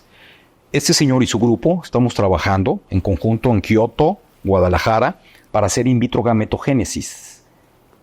¿Qué es esto? Explíquenos un poquito, a ver. Generar espermas y óvulos de células somáticas, no del testículo, no del ovario. No es ciencia ficción, ¿eh? No es ciencia ficción. Es elaborar óvulos y espermatozoides de células somáticas. Célula somática es una célula diferenciada. ¿Sí? Mucosa, piel, cabello, cardiomiocito, corazón, neurocitos, neuronas, qué sé yo. Ya está diferenciada. Shinya Yamanaka gana el premio Nobel porque a estas células diferenciadas las reprograma y las hace pluripotenciales. En términos entendibles es como un adulto hacerle un bebé. ¿Sí? Sí. Y de ahí, de esas pluripotenciales, se derivan las 3 capas germinativas. Endodermo, mesodermo y ectodermo, en términos entendibles, es de donde nos derivamos como personas. Para entender esto un poquito más fácil. Por mucho tiempo las células madre embrionarias estuvieron prohibidas por la familia Bush, quienes son muy católicos, y en eso estoy yo completamente de acuerdo con ellos, porque se obtenían células de la masa celular interna del blastocisto, de un embrión que se concibió in vitro, se desarrolló a 5 días en la etapa de blastocisto, se diferencia lo que es la masa celular interna de lo que es el trofoectodermo, que va a dar la placenta, el trofoectodermo, y la masa celular interna va a dar al bebé, al individuo. Entonces de ahí se desahuciaba un blastocisto, y eso para mí es un aborto, claro. Y le quitabas las células riñón, y las cultivabas, y tenías células de endodermo, mesodermo y ectodermo, de piel, de corazón, de neuronas, en terapia celular regenerativa, donde la piedra angular ahí son las células. O sea, en otras palabras, era un banco de órganos. Sí, claro. ¿No? O sea, no ha proliferado como debe de ser. Yo vengo de hace 20, 25 años donde se decía el futuro, y el futuro no se ha aterrizado todavía, ¿sí? Por eso Shinya Yamanaka gana el premio Nobel, porque no se metió al blastocisto, no se metió al embrión, sino a la célula somática, a la célula adulta ya, ¿sí? Y la reprogramó con 4 mecanismos de transcripción. Haz de cuenta que infectó esa célula y la hizo pluripotencial, la hizo de un adulto, lo hizo un bebé, para que sea más fácil de entender. Y entonces este señor ganó premio Nobel, claro, algo que maravilló al mundo, a la ciencia, pero que no se ha podido aterrizar todavía. Y entonces ahora sí va a ser cultivo de... Exactamente, no de embriones. Ya no un banco de órganos, sino un cultivo de células de y cierto... a futuro también, ¿por qué no decirlo de órganos? Sí, o sea, entonces con ellos, con su gente en Kioto, estamos trabajando para hacer esto de in vitro gametogénesis. Porque, volvemos al tema, todo mundo, la mujer o el varón que acuden a un centro y cuando escuchan la palabra óvulos donados o espermas donados, pues claro que no lo aceptan. Les da miedo, ¿no? Sí, no lo aceptan porque pues, es un paso que no estaba en tu proyecto de vida. Sí. Hasta que de plano ya fueron tratamientos y no se pudo, pues abrimos esas puertas, ¿no? Pero a futuro entonces vuelvo a lo mismo, en donde me quedé. No me tiembla la voz en decirlo. La humanidad, José, está en periodo de extinción. Wow, vas a decir qué exagerado soy. No, porque vuelvo a lo mismo. Si la mujer difiere el primer embarazo, etapas no recomendables. Estamos viendo contaminación, estrés, COVID, vacunas de COVID, todo estamos infectando nuestro medio ambiente, ¿sí? Estamos afectando la reproducción, ¿sí? Te pongo el ejemplo, muy fácil de entender. Los países nórdicos, Suecia, Finlandia, Noruega. No, pues su tasa de natalidad bajísima, ¿sí? Y hay una brecha generacional, cada vez más viejos y menos jóvenes. ¿Y quién va a sacar adelante esos países? Por eso los gobiernos, y ahí incluyo también a Israel, les pagan a las parejas para que tengan sus hijos. Oye, pero no puedo, in vitro, pues te pagamos in vitro. ¿Qué esperanzas que en nuestro medio suceda esto, no? Que nuestro índice de natalidad es mucho mayor, pues, pero te pongo el ejemplo de los nórdicos. Y esa es la tendencia mundial de las parejas jóvenes. Sí, la pirámide de las edades ahora se invirtió, ¿no? Claro. Acá están ahora es al revés. Ajá. Están los viejos arriba y están los jóvenes abajo. Correcto. Y no hay adultos jóvenes, adolescentes, que saquen adelante el trabajo. Me doy a entender. Entonces, eso se está generalizando. Porque, pues te digo, volvemos al tema de mi mamá. Los 60, los 70 se embarazaban a los 17, 18, 7 hijos, 8 hijos, ¿sí? 11 hijos, ¿sí? Y ahora se la piensan en tener hijos. Oye, doctor, si tuve un accidente, alguna cirugía o alguna cuestión, cáncer, me tuvieron que quitar el útero, ¿qué se hace actualmente? Bueno, ¿qué hace el doctor Luis Rubalcaba? Estamos queriendo aterrizar, es un poquito frustrante el tema del trasplante de útero. Con ello queremos, José, cerrar el eslabón para que podamos atender toda la gama de problemas sencillos y severos en materia de reproducción, llámese ginecológico o andrológico en el caso del varón. Una entidad que no es nada rara, una de cada 4,000 mujercitas que nacen sin útero. Síndrome de Meyer, Rokitansky, Kuster-Hauser. Le vamos a abreviar síndrome de Rokitansky. Y esto se lo explico yo a mis fellows porque Rokitansky fue quien publicó esta entidad. De ahí la importancia de publicar. Entonces, síndrome de Rokitansky. No se fusionan dos conductos de las mujeres que a las 6-8 semanas, Müllerianos, ¿no? los conductos de Müller, exactamente, no se fusionan y no se forma el aparato reproductor femenino. Una de 4,000 no es nada infrecuente, estarás de acuerdo, ¿no? Claro. Imagínate, tú que has estado en la sala de trabajo de parto en el sector público, cuando hiciste el internado o la residencia, nacen y nacen y nacen y nacen. Pues imagínate, 4,000 mujeres que nacen, una nace sin útero. Ese es el síndrome de Rokitansky. Okay. Entonces, ellas ya estaban desahuciadas para ser mamás, hasta que viene la reproducción asistida, ¿sí? Por eso, vaya que sí tiene mucho mérito Bob Edwards en la reproducción asistida, que perdón, no termina la historia. Bob Edwards le dan el premio Nobel en 2010. ¿Y sabes cómo se lo dieron? Con Alzheimer. No se dio cuenta que ganó el premio Nobel. Ya estaba. Y 1 o 2 años después muere. ¿Sí? Okay. Es triste la historia, ¿no? Y eso lo vamos a ver en esa película. Pero bueno, entonces, una de 4,500 mujercitas nacen sin útero, pero en lo que tú y yo estamos platicando, están siendo histerectomizadas, le están quitando el útero a mujeres que no se contrajo el útero en el parto, que tienen una lesión maligna, incipiente, pero que se le tiene que retirar el útero porque está en el cuello de la matriz, está en el endometrio, qué sé yo, se le tiene que retirar el útero, no han tenido hijos, o no han sanado su paridad, o historias tristísimas, José, que perdieron el bebé en el momento del parto porque se despidió de la placenta, no se contrajo el útero, se murió el bebé, le quitaron el útero. ¿Qué vas a hacer? ¿Sí? Útero subrogado, volvemos al tema álgido del útero subrogado. Entonces, viene la astucia de otro gran amigo mío, Mats Brännström, un sueco, que gracias ya a la reproducción asistida, porque no estoy hablando de la época de Bob Edwards, 1978, donde había un 5% de tasa de embarazo. Entonces, imagínate, 5% de tasa de embarazo era nada. Y por eso tardó 10 años en que naciera Louise Brown, la primera bebé de in vitro, de probeta del mundo. Pero en la actualidad estamos manejando tasas del 60, 70, 90% cuando es acumulativo. Digo acumulativo. Sí, entre más me hagan, más posibilidades tengo Sí, de... digo acumulativo porque hay grupos que agarran el 90% con tasas de embarazo y te garantizan embarazo con fecundación in vitro. ¿Sí? Okay. Y eso se llama lucro, ¿sí? Perdón, me estoy desviando del tema. Pero bueno, entonces Mats Brännström se da cuenta que la reproducción asistida es algo muy bueno, sus resultados actuales. Entonces dice, él siendo gineco-onco, él es sueco, insisto, hizo gineco-onco en Australia y tuvo que hablar con una paciente que le dice, mira, me apena, tengo que retirarte el útero. Pero ¿cómo, Mats, si no tengo hijos? Es que si no te lo quito, tienes una mortalidad muy alta, tengo que retirártelo. Okay. Se enganchó sentimentalmente mucho con esta paciente que le dijo, tú, Mats, no sé cómo le vas a hacer, pero tienes que hacer que mujeres como yo no estemos con esta pena. Lo voy a hacer. ¿Sí? Y se metió a estudiar.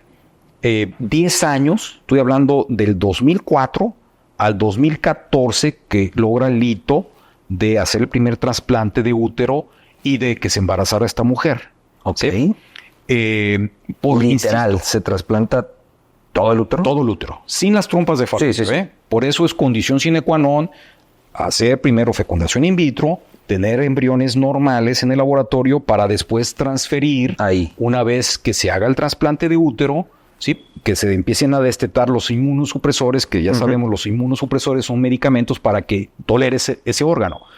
Que no hay tanto rechazo. La gente debe de entender que cuando son dos órganos, es decir, cuando son dos personas, una es el donante y otro es el receptor, la compatibilidad no es del todo bien. Por lo tanto, debe de recibir medicamentos que no hagan que tu cuerpo no rechace ese órgano. Exactamente. Entonces, pues sí, imitó lo mismo del trasplante de riñón, que es algo común. No es tan complicado, a pesar de que no se ha replicado tan fácilmente a nivel mundial, pero es mimetizar el hacer un trasplante de riñón, que ya sabes es muy común a nivel mundial. No es tan complicado como el hígado, no es tan complicado como el pulmón, no es tan complicado como el páncreas, y esto lo escucho de los trasplantólogos, excelentes amigos que tengo. Y no sé, pero es un órgano que no es vital. Para la vida no. Para la vida. Para la gestación sí. Y en eso das un punto muy importante, porque ahora con el COVID no tienes idea. Si separaron los órganos vitales, ¿Cuántas personas no murieron? Las de trasplante de útero se esperan, porque no es un órgano vital para la vida. Es para la gestación. Ya tuve a mi bebé, cuando termine, pues quítame el útero. Sí. Para no seguir recibiendo tratamientos inmunodepresores. Exactamente. ¿No? Porque un órgano que es vital para la vida, perenne, tienes que estar bajo inmunoterapia. Te tienes que morir con inmunosupresores. Si no, rechazas el órgano. ¿Sí? En el caso del útero, no. Eso es lo bueno del útero. Quitamos mucho la presión del útero subrogado. Hay una palabra que se llama bonding, que es el que hay una conexión entre la mamá biológica, tu gestación de tu propio hijo y no en otra mujer, donde no se cuida, donde no se alimenta bien, donde se puede echar sus chelas, sus cositas y no hablo mal, pero hay países donde tienen una higiene, una dietética. No es lo mismo, no se cuidan adecuadamente y por ello tienen retardo en el crecimiento intrauterino o tienen abortos, ¿sí? Entonces, aquí es que tú mismo vayas a gestar a tus hijos, ¿sí? A través de un trasplante de útero. Y como bien tú estás mencionando, terminaste tu embarazo, si deseas un solo hijo o dos, cuando mucho, ¿sí? Se hace cesárea y se hace histerectomía y fuera inmunosupresores. Porque los inmunosupresores no son inocuos, no son sencillos, tienen reacciones secundarias a futuro. Está demostrado, digo, yo no soy inmunólogo, no soy trasplantólogo, pero de buena fuente sé que pueden generarte problemas de linfoma, leucemias, qué sé yo. Entonces, eso vale la pena tener el riesgo en una persona que está con un órgano vital. Con un riñón, con un hígado. Con un hígado, pero no el útero, ¿sí? Entonces ahora con el COVID, imagínate, paramos nosotros 4 o 5 años. De trasplantes y todo. Se pararon los trasplantes vitales, mucho más nosotros. Claro. Y ha sido una odisea un poquito frustrante. Yo debo de decirte, José, yo persevero. Para mí la perseverancia es la clave del éxito, la disciplina, el perseverar, fracaso, persevero. He perseverado un poquito más en esto que con la vitrificación. La congelación de óvulos que trajimos del Japón fue algo rápido, sencillo, se ha estandarizado en todo el mundo. Fue de picar piedra también porque nos enfrentamos a muchos científicos que mencionaban pues que estábamos dando datos erróneos. Mediáticamente la gente en México empezó a atacarnos, demostramos, y hoy gracias a perseverar y a publicar y a dar congresos. Debo mencionarte, José, he tenido la fortuna de ir a no menos de 40 países en el mundo, de diferentes lenguas. Toda Latinoamérica la conozco. He ido a Europa a dar pláticas a los Emiratos, a dar pláticas de vitrificación, ahora de trasplante de útero, porque nace incluso en la población musulmana.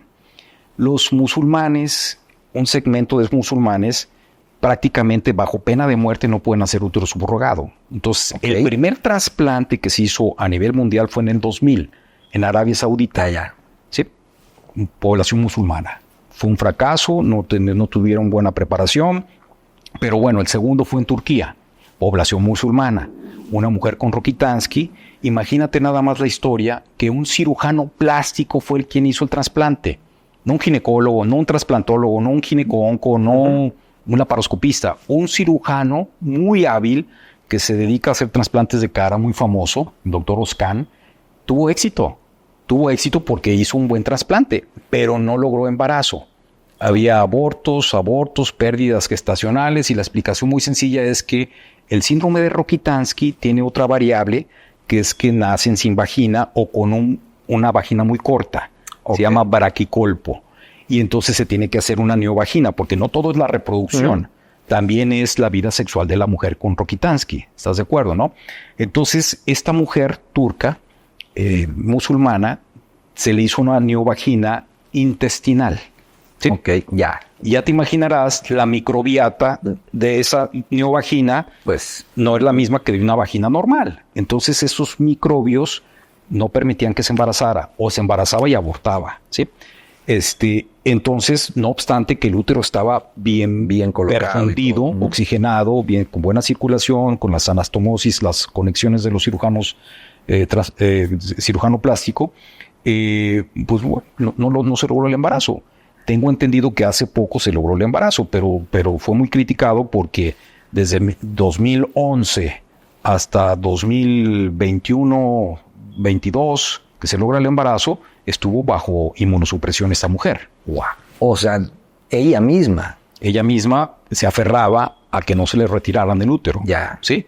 Pero bueno, en la actualidad ya esto ya es más común, hay un grupo muy bueno en Dallas que se llama el grupo Duets, que están teniendo resultados incluso mejores que los suecos, donde está mi amigo Mats Bradström, porque tiene mucho impacto a nivel en Estados Unidos.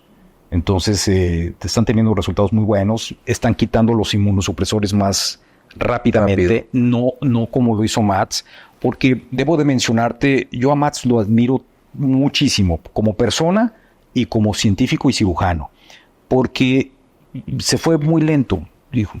O sea, haciendo los estudios como deben de hacerse, y se vio muy conservador el dar los inmunosupresores y hasta el año hacer la transferencia de embriones que ya estaban previamente en storage, en congelación con vitrificación. Entonces se logra el embarazo. Porque a los 6 meses de estar con inmunosupresores se quita un inmunosupresor que se llama ácido micofenólico, que es muy teratogénico, afecta mucho al bebé. Entonces se quita antes y se hace la transferencia. Y el grupo de Dallas ya lo recortó a 3 meses. Entonces imagínate, hace la transferencia, hace el trasplante y a los 3 a 6 meses ya está haciendo transferencia de embriones para lograr el embarazo. Sí, se ha revolucionado mucho todo esto. Esto va a ser algo cada vez más dinámico. Pues ha sido un inicio muy lento. Pero, sí, porque te estoy hablando, 2014 nace el primer bebé. Que debo de decir, esta mujer ya logró el segundo embarazo. Y el segundo embarazo, sí, ya se retiró el útero. Pero debo de comentarte y hacer aquí un paréntesis importantísimo porque tiene que ser un grupo multidisciplinario. Sí, claro. No puede ser uno solo. Y ese fue el primer consejo cuando yo conocí a Mats, que lo traje aquí a la ciudad de Guadalajara en 2015. Lo conocí en París gracias a otro buen amigo, César Díaz, que lo conozco porque estando yo estudiando en San Luis, Missouri, con el doctor Sherman Silver, lo de trasplante de tejido ovárico, te das cuenta cómo los caminos te van llevando cuando estás perseverando y cuando estás queriendo de avanzar y ser pionero en muchos procedimientos. Lo conozco en París, lo traigo a Guadalajara y su primera recomendación me dice: Luis, esto tiene que ser multidisciplinario. Un buen nutriólogo, ¿sí? Un buen psicólogo. Yo decía, ¿psicólogo? Pues claro. No, claro. Imagínate nada más. El primer caso de esta mujer, que fue la primera, empezó su proyecto con primeras nupcias y lo acabó con segundas nupcias.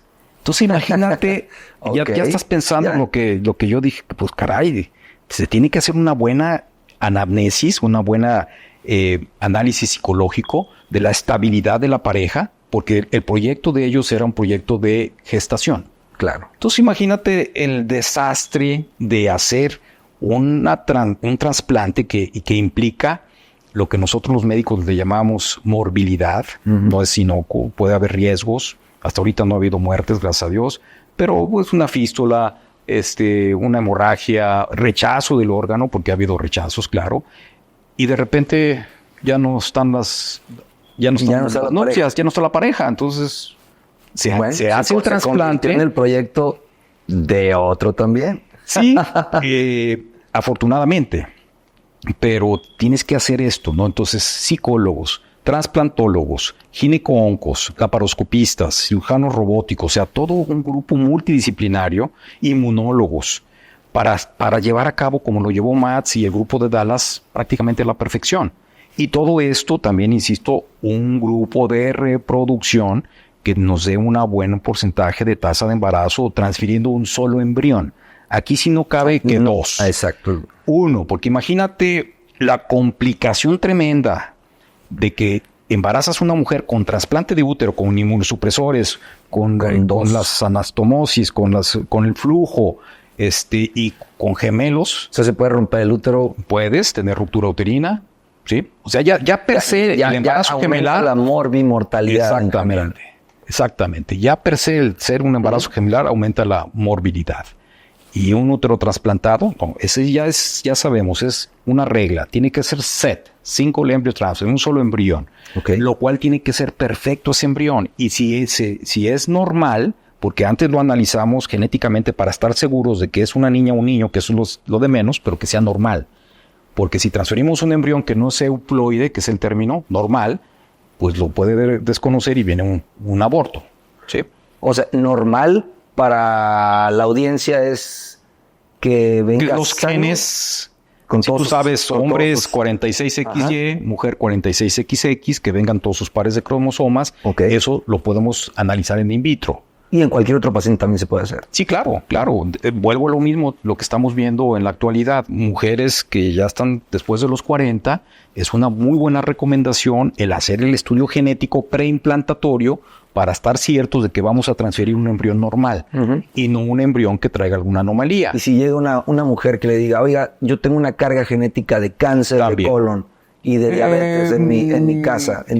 Hay estudios, hay un estudio que se llama ¿Todavía PGTM. no llegamos ahí? No llegamos a eso. Ok. Pero claro, todo apunta a que ahorita estamos hablando de enfermedades que se llaman monosómicas y aneuploidías, Ya. anormalidades. Que esas anormalidades, la más conocida es el síndrome de Síndrome de Down, Down. ¿sí? Que lo puedes detectar in vitro. Ok. ¿Sí? No puedes detectar todavía, porque mucha gente nos pregunta, síndrome de Asperger, que es autismo, algunas otras enfermedades raras. Todavía no está ese sistema. Lo va a haber, porque hay un sinnúmero de alteraciones genéticas que se pueden encontrar con otro sistema que se llama PGTM. Pero eso se aplica mucho a parejas donde la mujer tiene ya sus años, más de 40 años, o sea, aumenta el riesgo, que es lo que estamos viendo. Y hablando de edades, ¿a qué edad es recomendable que una mujer comience sus visitas al ginecólogo? Es muy variable, ¿no? Generalmente, una mujer que vaya al ginecólogo es una mujer o que trae trastornos ginecológicos sin vida sexual o que ya inició vida sexual y que per se la vida sexual se pueden acarrear infecciones genitales que necesitamos detectar con Papa Nicolau, la prueba de George Papa Nicolau, con un colposcopio, que es un microscopio especial. Hay una subespecialidad en ginecología que se llama patología de tracto genital bajo, que te detectan incluso sin tomar Papa Nicolau si trae virus de papiloma, algunas entidades. Entonces, es muy variable, ¿no? O sea, pero imagínate una mujercita. En general, una mujercita de 16, 17 años, no ha llegado a su regla, pues hay que revisarla. ¿Sí? Okay. O una mujercita de 16, 17 años que tiene unos colicazos menstruales incapacitantes que le afecta su vida cotidiana, hay que revisarla para estar ciertos de que no haya tumores, de que no haya endometriosis, qué sé yo, aunque no tenga vida sexual. Que generalmente la mujer lo relaciona con la vida sexual. ¿Sí? Sí. Entonces, depende, ¿no? Pero si es una mujercita joven y no tiene ningún trastorno, pues bueno, ya a futuro, ya cuando se inicie su vida sexual, para hacer el estudio de Papa Nicolau, revisar el útero con ultrasonidos vaginales, revisar el busto, qué sé yo, ¿no? ¿A qué edad empiezan a hacerse las mastografías, ultrasonidos? 40 años como de manera general, José. Si tengo antecedentes de cáncer de mama. Valdría la pena individualizadamente hacerlo, sí, claro. Okay. Sí, porque... Ahí se iniciaría antes de... Sí, claro. O sea, tienes en el interrogatorio, si tienes una mujer de 37 años y tiene mamá con cáncer de mama, tía con cáncer de mama, abuelita con cáncer de mama, paterna, materna, pues hay que hacerles estudios. Ok. Individualizadamente. Ya. Pero no de manera general, porque la glándula mamaria es densa y las mamografías no te sacan de mucho apuro, ¿sí? La mama ya empieza a descomprimirse un poquito el tejido glandular después de los 40 años, que también es el tema del riesgo ya con edad avanzada. Aumenta más el riesgo. Sí, del tema de cáncer, ¿no? Ok, y por ejemplo, ¿cuáles serían los signos de alarma, doctor, que una mujer de la audiencia o en general tendría que acudir rápidamente a un ginecólogo? Hablando, como hace rato decía, desde muy pequeñas hasta la edad adulta. Bueno, me voy desde cuestiones muy sencillas y leves. Flujo con ardor y comezón, ¿sí? Sangrados abundantes en la regla, que sean anemizantes, que te generen anemia, que te generen trastornos de tu vida cotidiana, dolor, ¿sí? Digamos, son situaciones comunes, Oiga, pero no graves. ¿Y por qué puede haber dolor cuando una mujer tiene relaciones sexuales? Muy buena pregunta. Pueden ser dos causas. Una de ellas ya la platicamos, que es la endometriosis. La endometriosis generalmente se implanta en la parte de atrás del cuello de la matriz, en el fondo de saco de Douglas. Entonces, al momento del efecto de la penetración y el choque del pene sobre el cérvix, se despierta ese dolor. Endometriosis es una causa. Pero también hay temas como vaginismos. o problemas a nivel emocional, psicológico, falta de lubricación. O sea, ¿afecta mucho lo psicológico para el dolor? Sí, claro, sin duda. O sea, un ejemplo, o sea, estoy muy estresada, o no quiero a mi marido y me duelo. Tú sabes que el erotismo, digo, nos estamos metiendo ya al tema sexual. El erotismo facilita la lubricación para que mejore la penetración, el orgasmo. Y si no hay esa secuencia de repente, pues entonces no hay buena lubricación, la penetración va a ser con dolor. Hay buena lubricación, pero no hay orgasmo, va a haber congestión pélvica y eso también produce dolor. Entonces tiene que ser todos esos pasos importantes, ¿no? Bien. El erotismo, que es... Oiga, doctor, y por ejemplo, ahora que hace unos años salió la vacuna para el VPH, ¿no? Sí. ¿Qué piensa usted de ella? Muy buena. Excelente. ¿Deben de aplicársela sin duda solo las niñas o también los niños?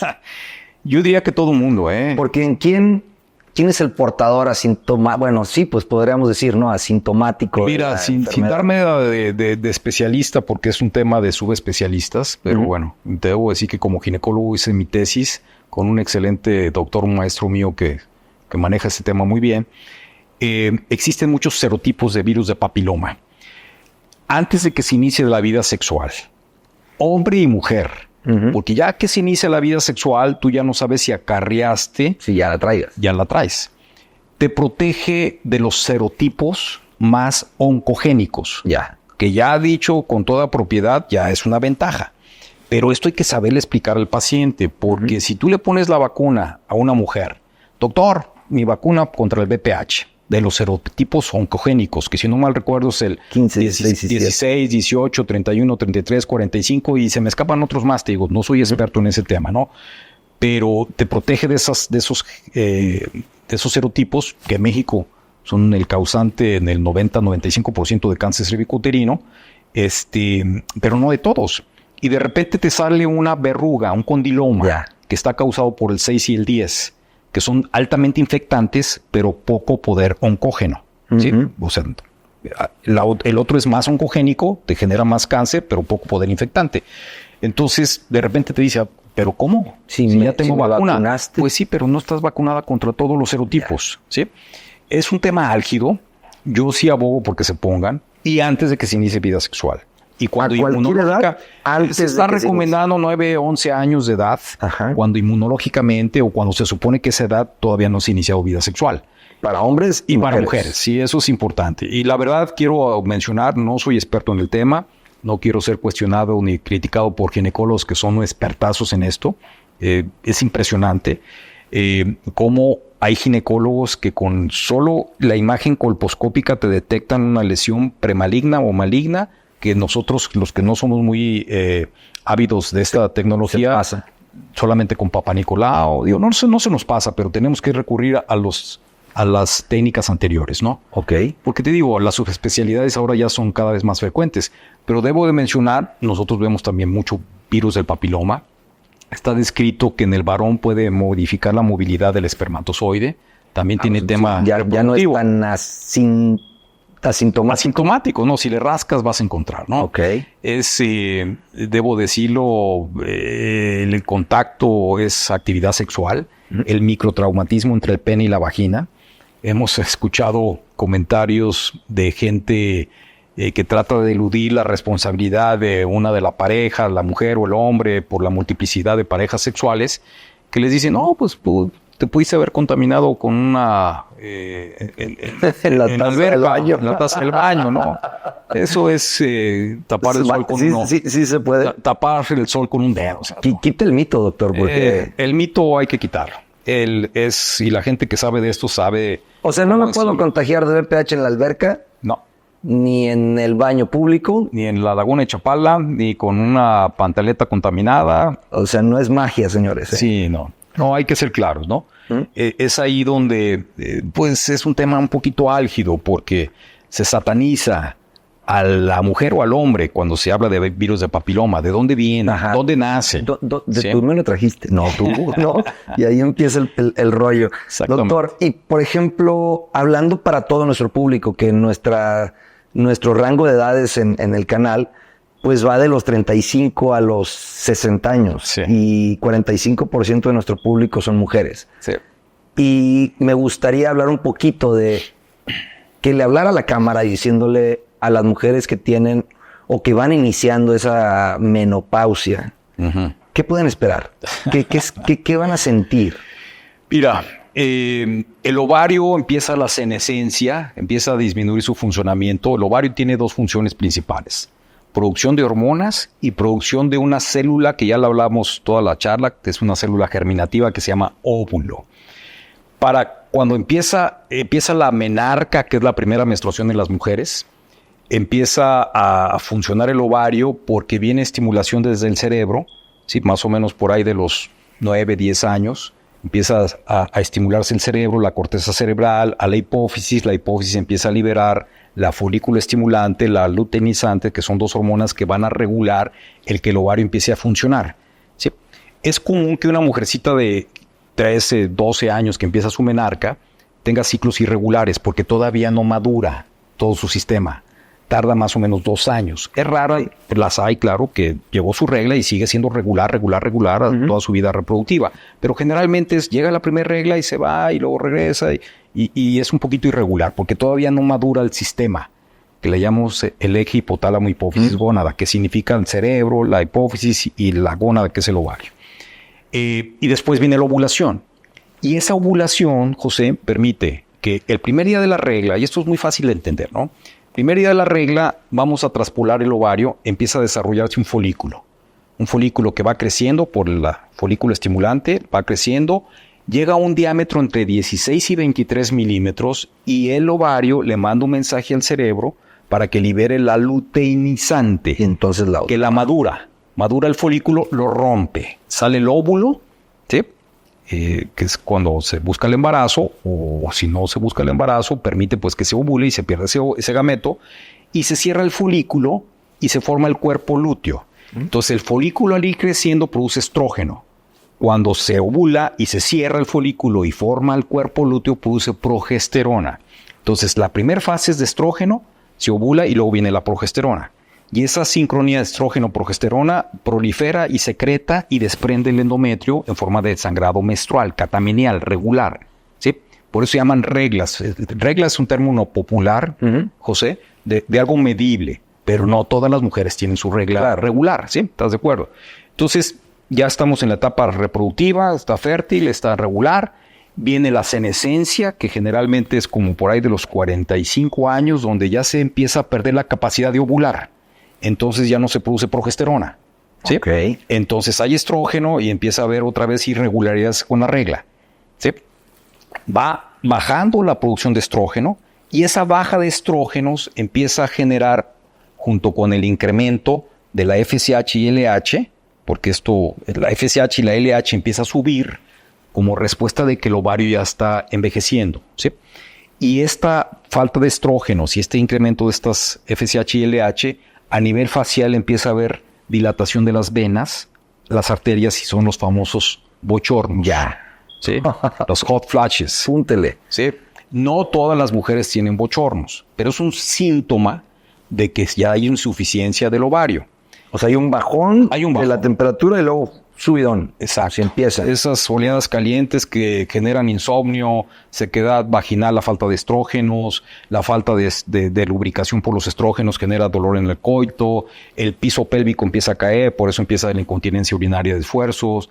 ¿La libido? La libido empieza a bajar porque el ovario se está marchitando y el ovario es el que produce otras hormonas que se llaman andrógenos, que es andro, hombre, hormonas masculinas que las tienen las mujeres y que son las responsables de la libido. Entonces va bajando el funcionamiento del ovario, se va marchitando y toda esta sintomatología hace que nosotros tengamos que darle reemplazo hormonal.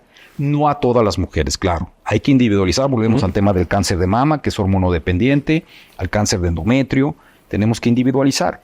Pero esto es algo muy común, José. En la consulta yo escucho a pacientes que me dicen, doctor, yo me aguanto los bochornos, yo me aguanto la sequedad vaginal, la libido, todo. Bueno, no quiero hormonas. Pero caray, espérame. Son síntomas y signos que nos está diciendo que de fondo tu organismo a futuro o en corto plazo va a tener dos entidades que sí comprometen tu vida. osteoporosis y fracturas de la cadera o de la columna, y problemas con el colesterol, los lípidos, las grasas y problemas de infarto. Ya. Entonces, es algo que merece manejo. O sea, sí te tengo que dar. Hay que dar manejo. Individualizadamente, no todo es hormonoterapia. Yo vengo de las hormonas sintéticas. Hoy en día están muy de moda las bioidénticas, que son biológicamente idénticas. Tuve yo muy reacio a utilizarlas.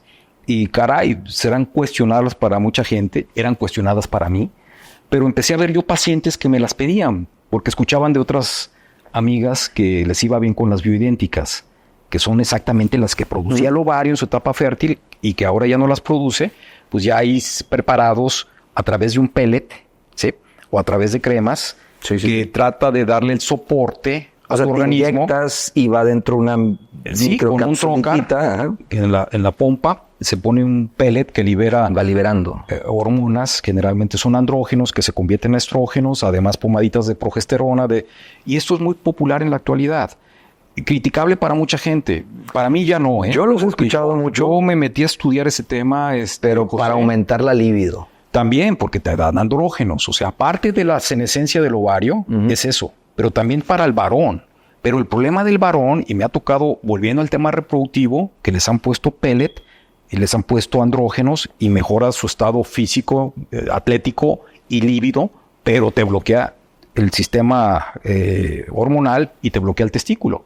Y hemos tenido pacientes en azospermia, sin espermas. Y la pregunta muy fácil, oye, ¿qué estás haciendo? Ay, me estoy poniendo esto y me pusieron... Pues no, señor. Okay. Eso es para la gente que ya no quiere hijos. O sea que, fíjense bien la importancia de estar informado, porque sí, lo he escuchado mucho entre muchos cuates. En mujeres ayuda demasiado. Evidentemente la mujer que requiere ya esto ya sanó sus embarazos, su paridad. Pero hay varones que quieren estar en mejor estado físico, atlético y sexual y se lo han puesto. Pero nos ha tocado ya dos pacientes, dos varones que llegaron en azospermia por el famoso pellet. O sea, igual si ya tienes... Pero es reversible, ¿sí? Pero ya eso aplica ya cuando no quieres hijos, ¿no? Incluso debo decirte, bueno, la gente que hace fisicoculturismo y que está con andrógenos, con esteroides sexuales, pues claro, tienen problemas seminales, problemas espermáticos. Claro. Entonces, primero los hijos, o cuidar muy bien el tema de reproducción y ya después bajo una supervisión médica. Porque también es cierto que todo esto, los urólogos no me dejarán mentir, pudiera ser un atentado contra la próstata, que es hormonodependiente de la testosterona. ¿Sí? Cuestionado, no, pero es un tema que debe de ser vigilado por un doctor. Pues muy bien, doctor. José, pues, como es una tradición, te quiero contar una historia entre amigos, porque así es como vamos a cerrar los podcasts. Y a ver si nos deja algo que te lleves, ¿no? Claro. Y fíjate que llega el papá a su casa y corre el niño a abrazarlo, ¿no? Papá, ¿cómo estás? Bien, hijo, pero vengo bien cansado. Dice, luego platicamos. Y el niño le dice, oye, papá, ¿cuánto ganas al día? Ya.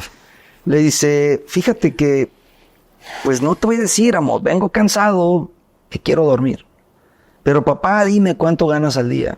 Dice, bueno, gano $1,000, ¿sí? O $20. Y le dice, préstame $500. Y el papá le dice, obviamente, no, pues, ¿cómo crees? O sea, no te voy a prestar 500 pesos. Por favor, papá, préstame $500. No, hijo, vete a dormir. Ya luego nos vemos. Se va a su cuarto el papá. Y estando en su cuarto, el papá dice, bueno, pues nunca me pide prestado. Nunca le doy dinero. ¿Quién sabe qué querrá? Voy a ver si sigue despierto. Entonces va a su cuarto y por suerte el niño estaba despierto.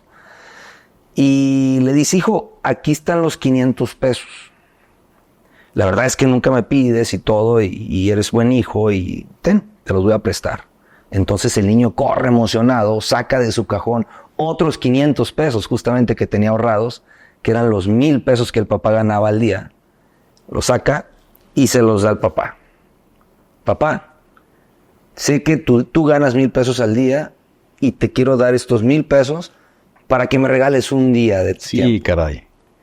Y creo que esto, más allá de que a veces nosotros como papás no le damos el tiempo a nuestros hijos como deberíamos, el tiempo corre. Los chiquitos que usted vio nacer, ya es un chiquito de 1.60, 1.50 y tantos. La última, Paulita, ya tiene 4 años, va para 5 en este próximo mes. Entonces el tiempo vuela y debemos aprovechar todas las etapas, pero también como hijos, nuestros papás se van. A veces no tenemos tiempo para decirle al papá, oye viejo, ven. O sabes qué viejo, voy a ir a visitarte. Claro. Entonces espero que te haya gustado esta historia. Mucho, José. Y debo de decirte que esa anécdota yo la viví en carne propia con mi hija. Mi hija cuando era muy chiquita, ahora es mamá de 3 hermosos niños. Ella tiene ahorita 33 años, mi hija Ale, hermosísima. Y me hizo ese comentario, papá, ¿cuánto cobras la consulta? Porque quiero ir a consulta, porque no te veo.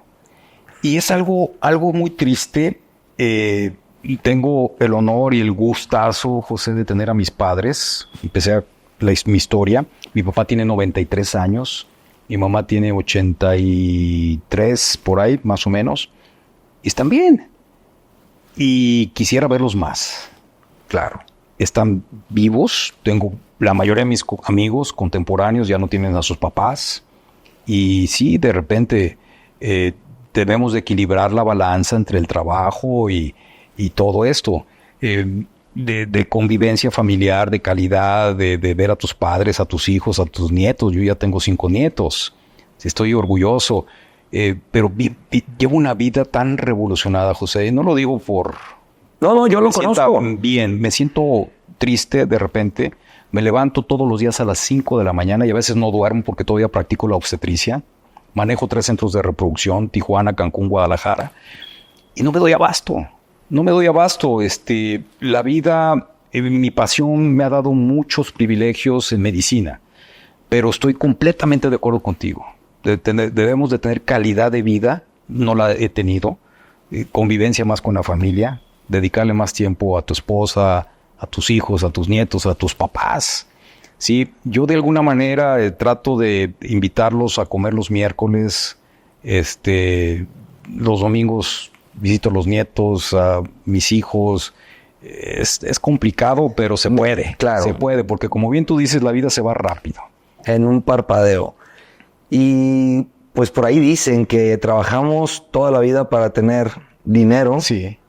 Y después nos gastamos ese dinero para poder vivir, ¿no? Exactamente. Entonces, pues bueno, me dio un gusto, doctor, que estuviera aquí con nosotros. Historias muy bonitas, muchas historias que podemos platicar. No, esto se quedó al tercio, me faltan un montón de preguntas que hacerle, pero espero que haya una segunda parte. Sin duda. Y pues gracias a ustedes que nos acompañaron en este episodio más. Y no te pierdas el próximo Quirófano Abierto. Hasta la próxima. Gracias, José.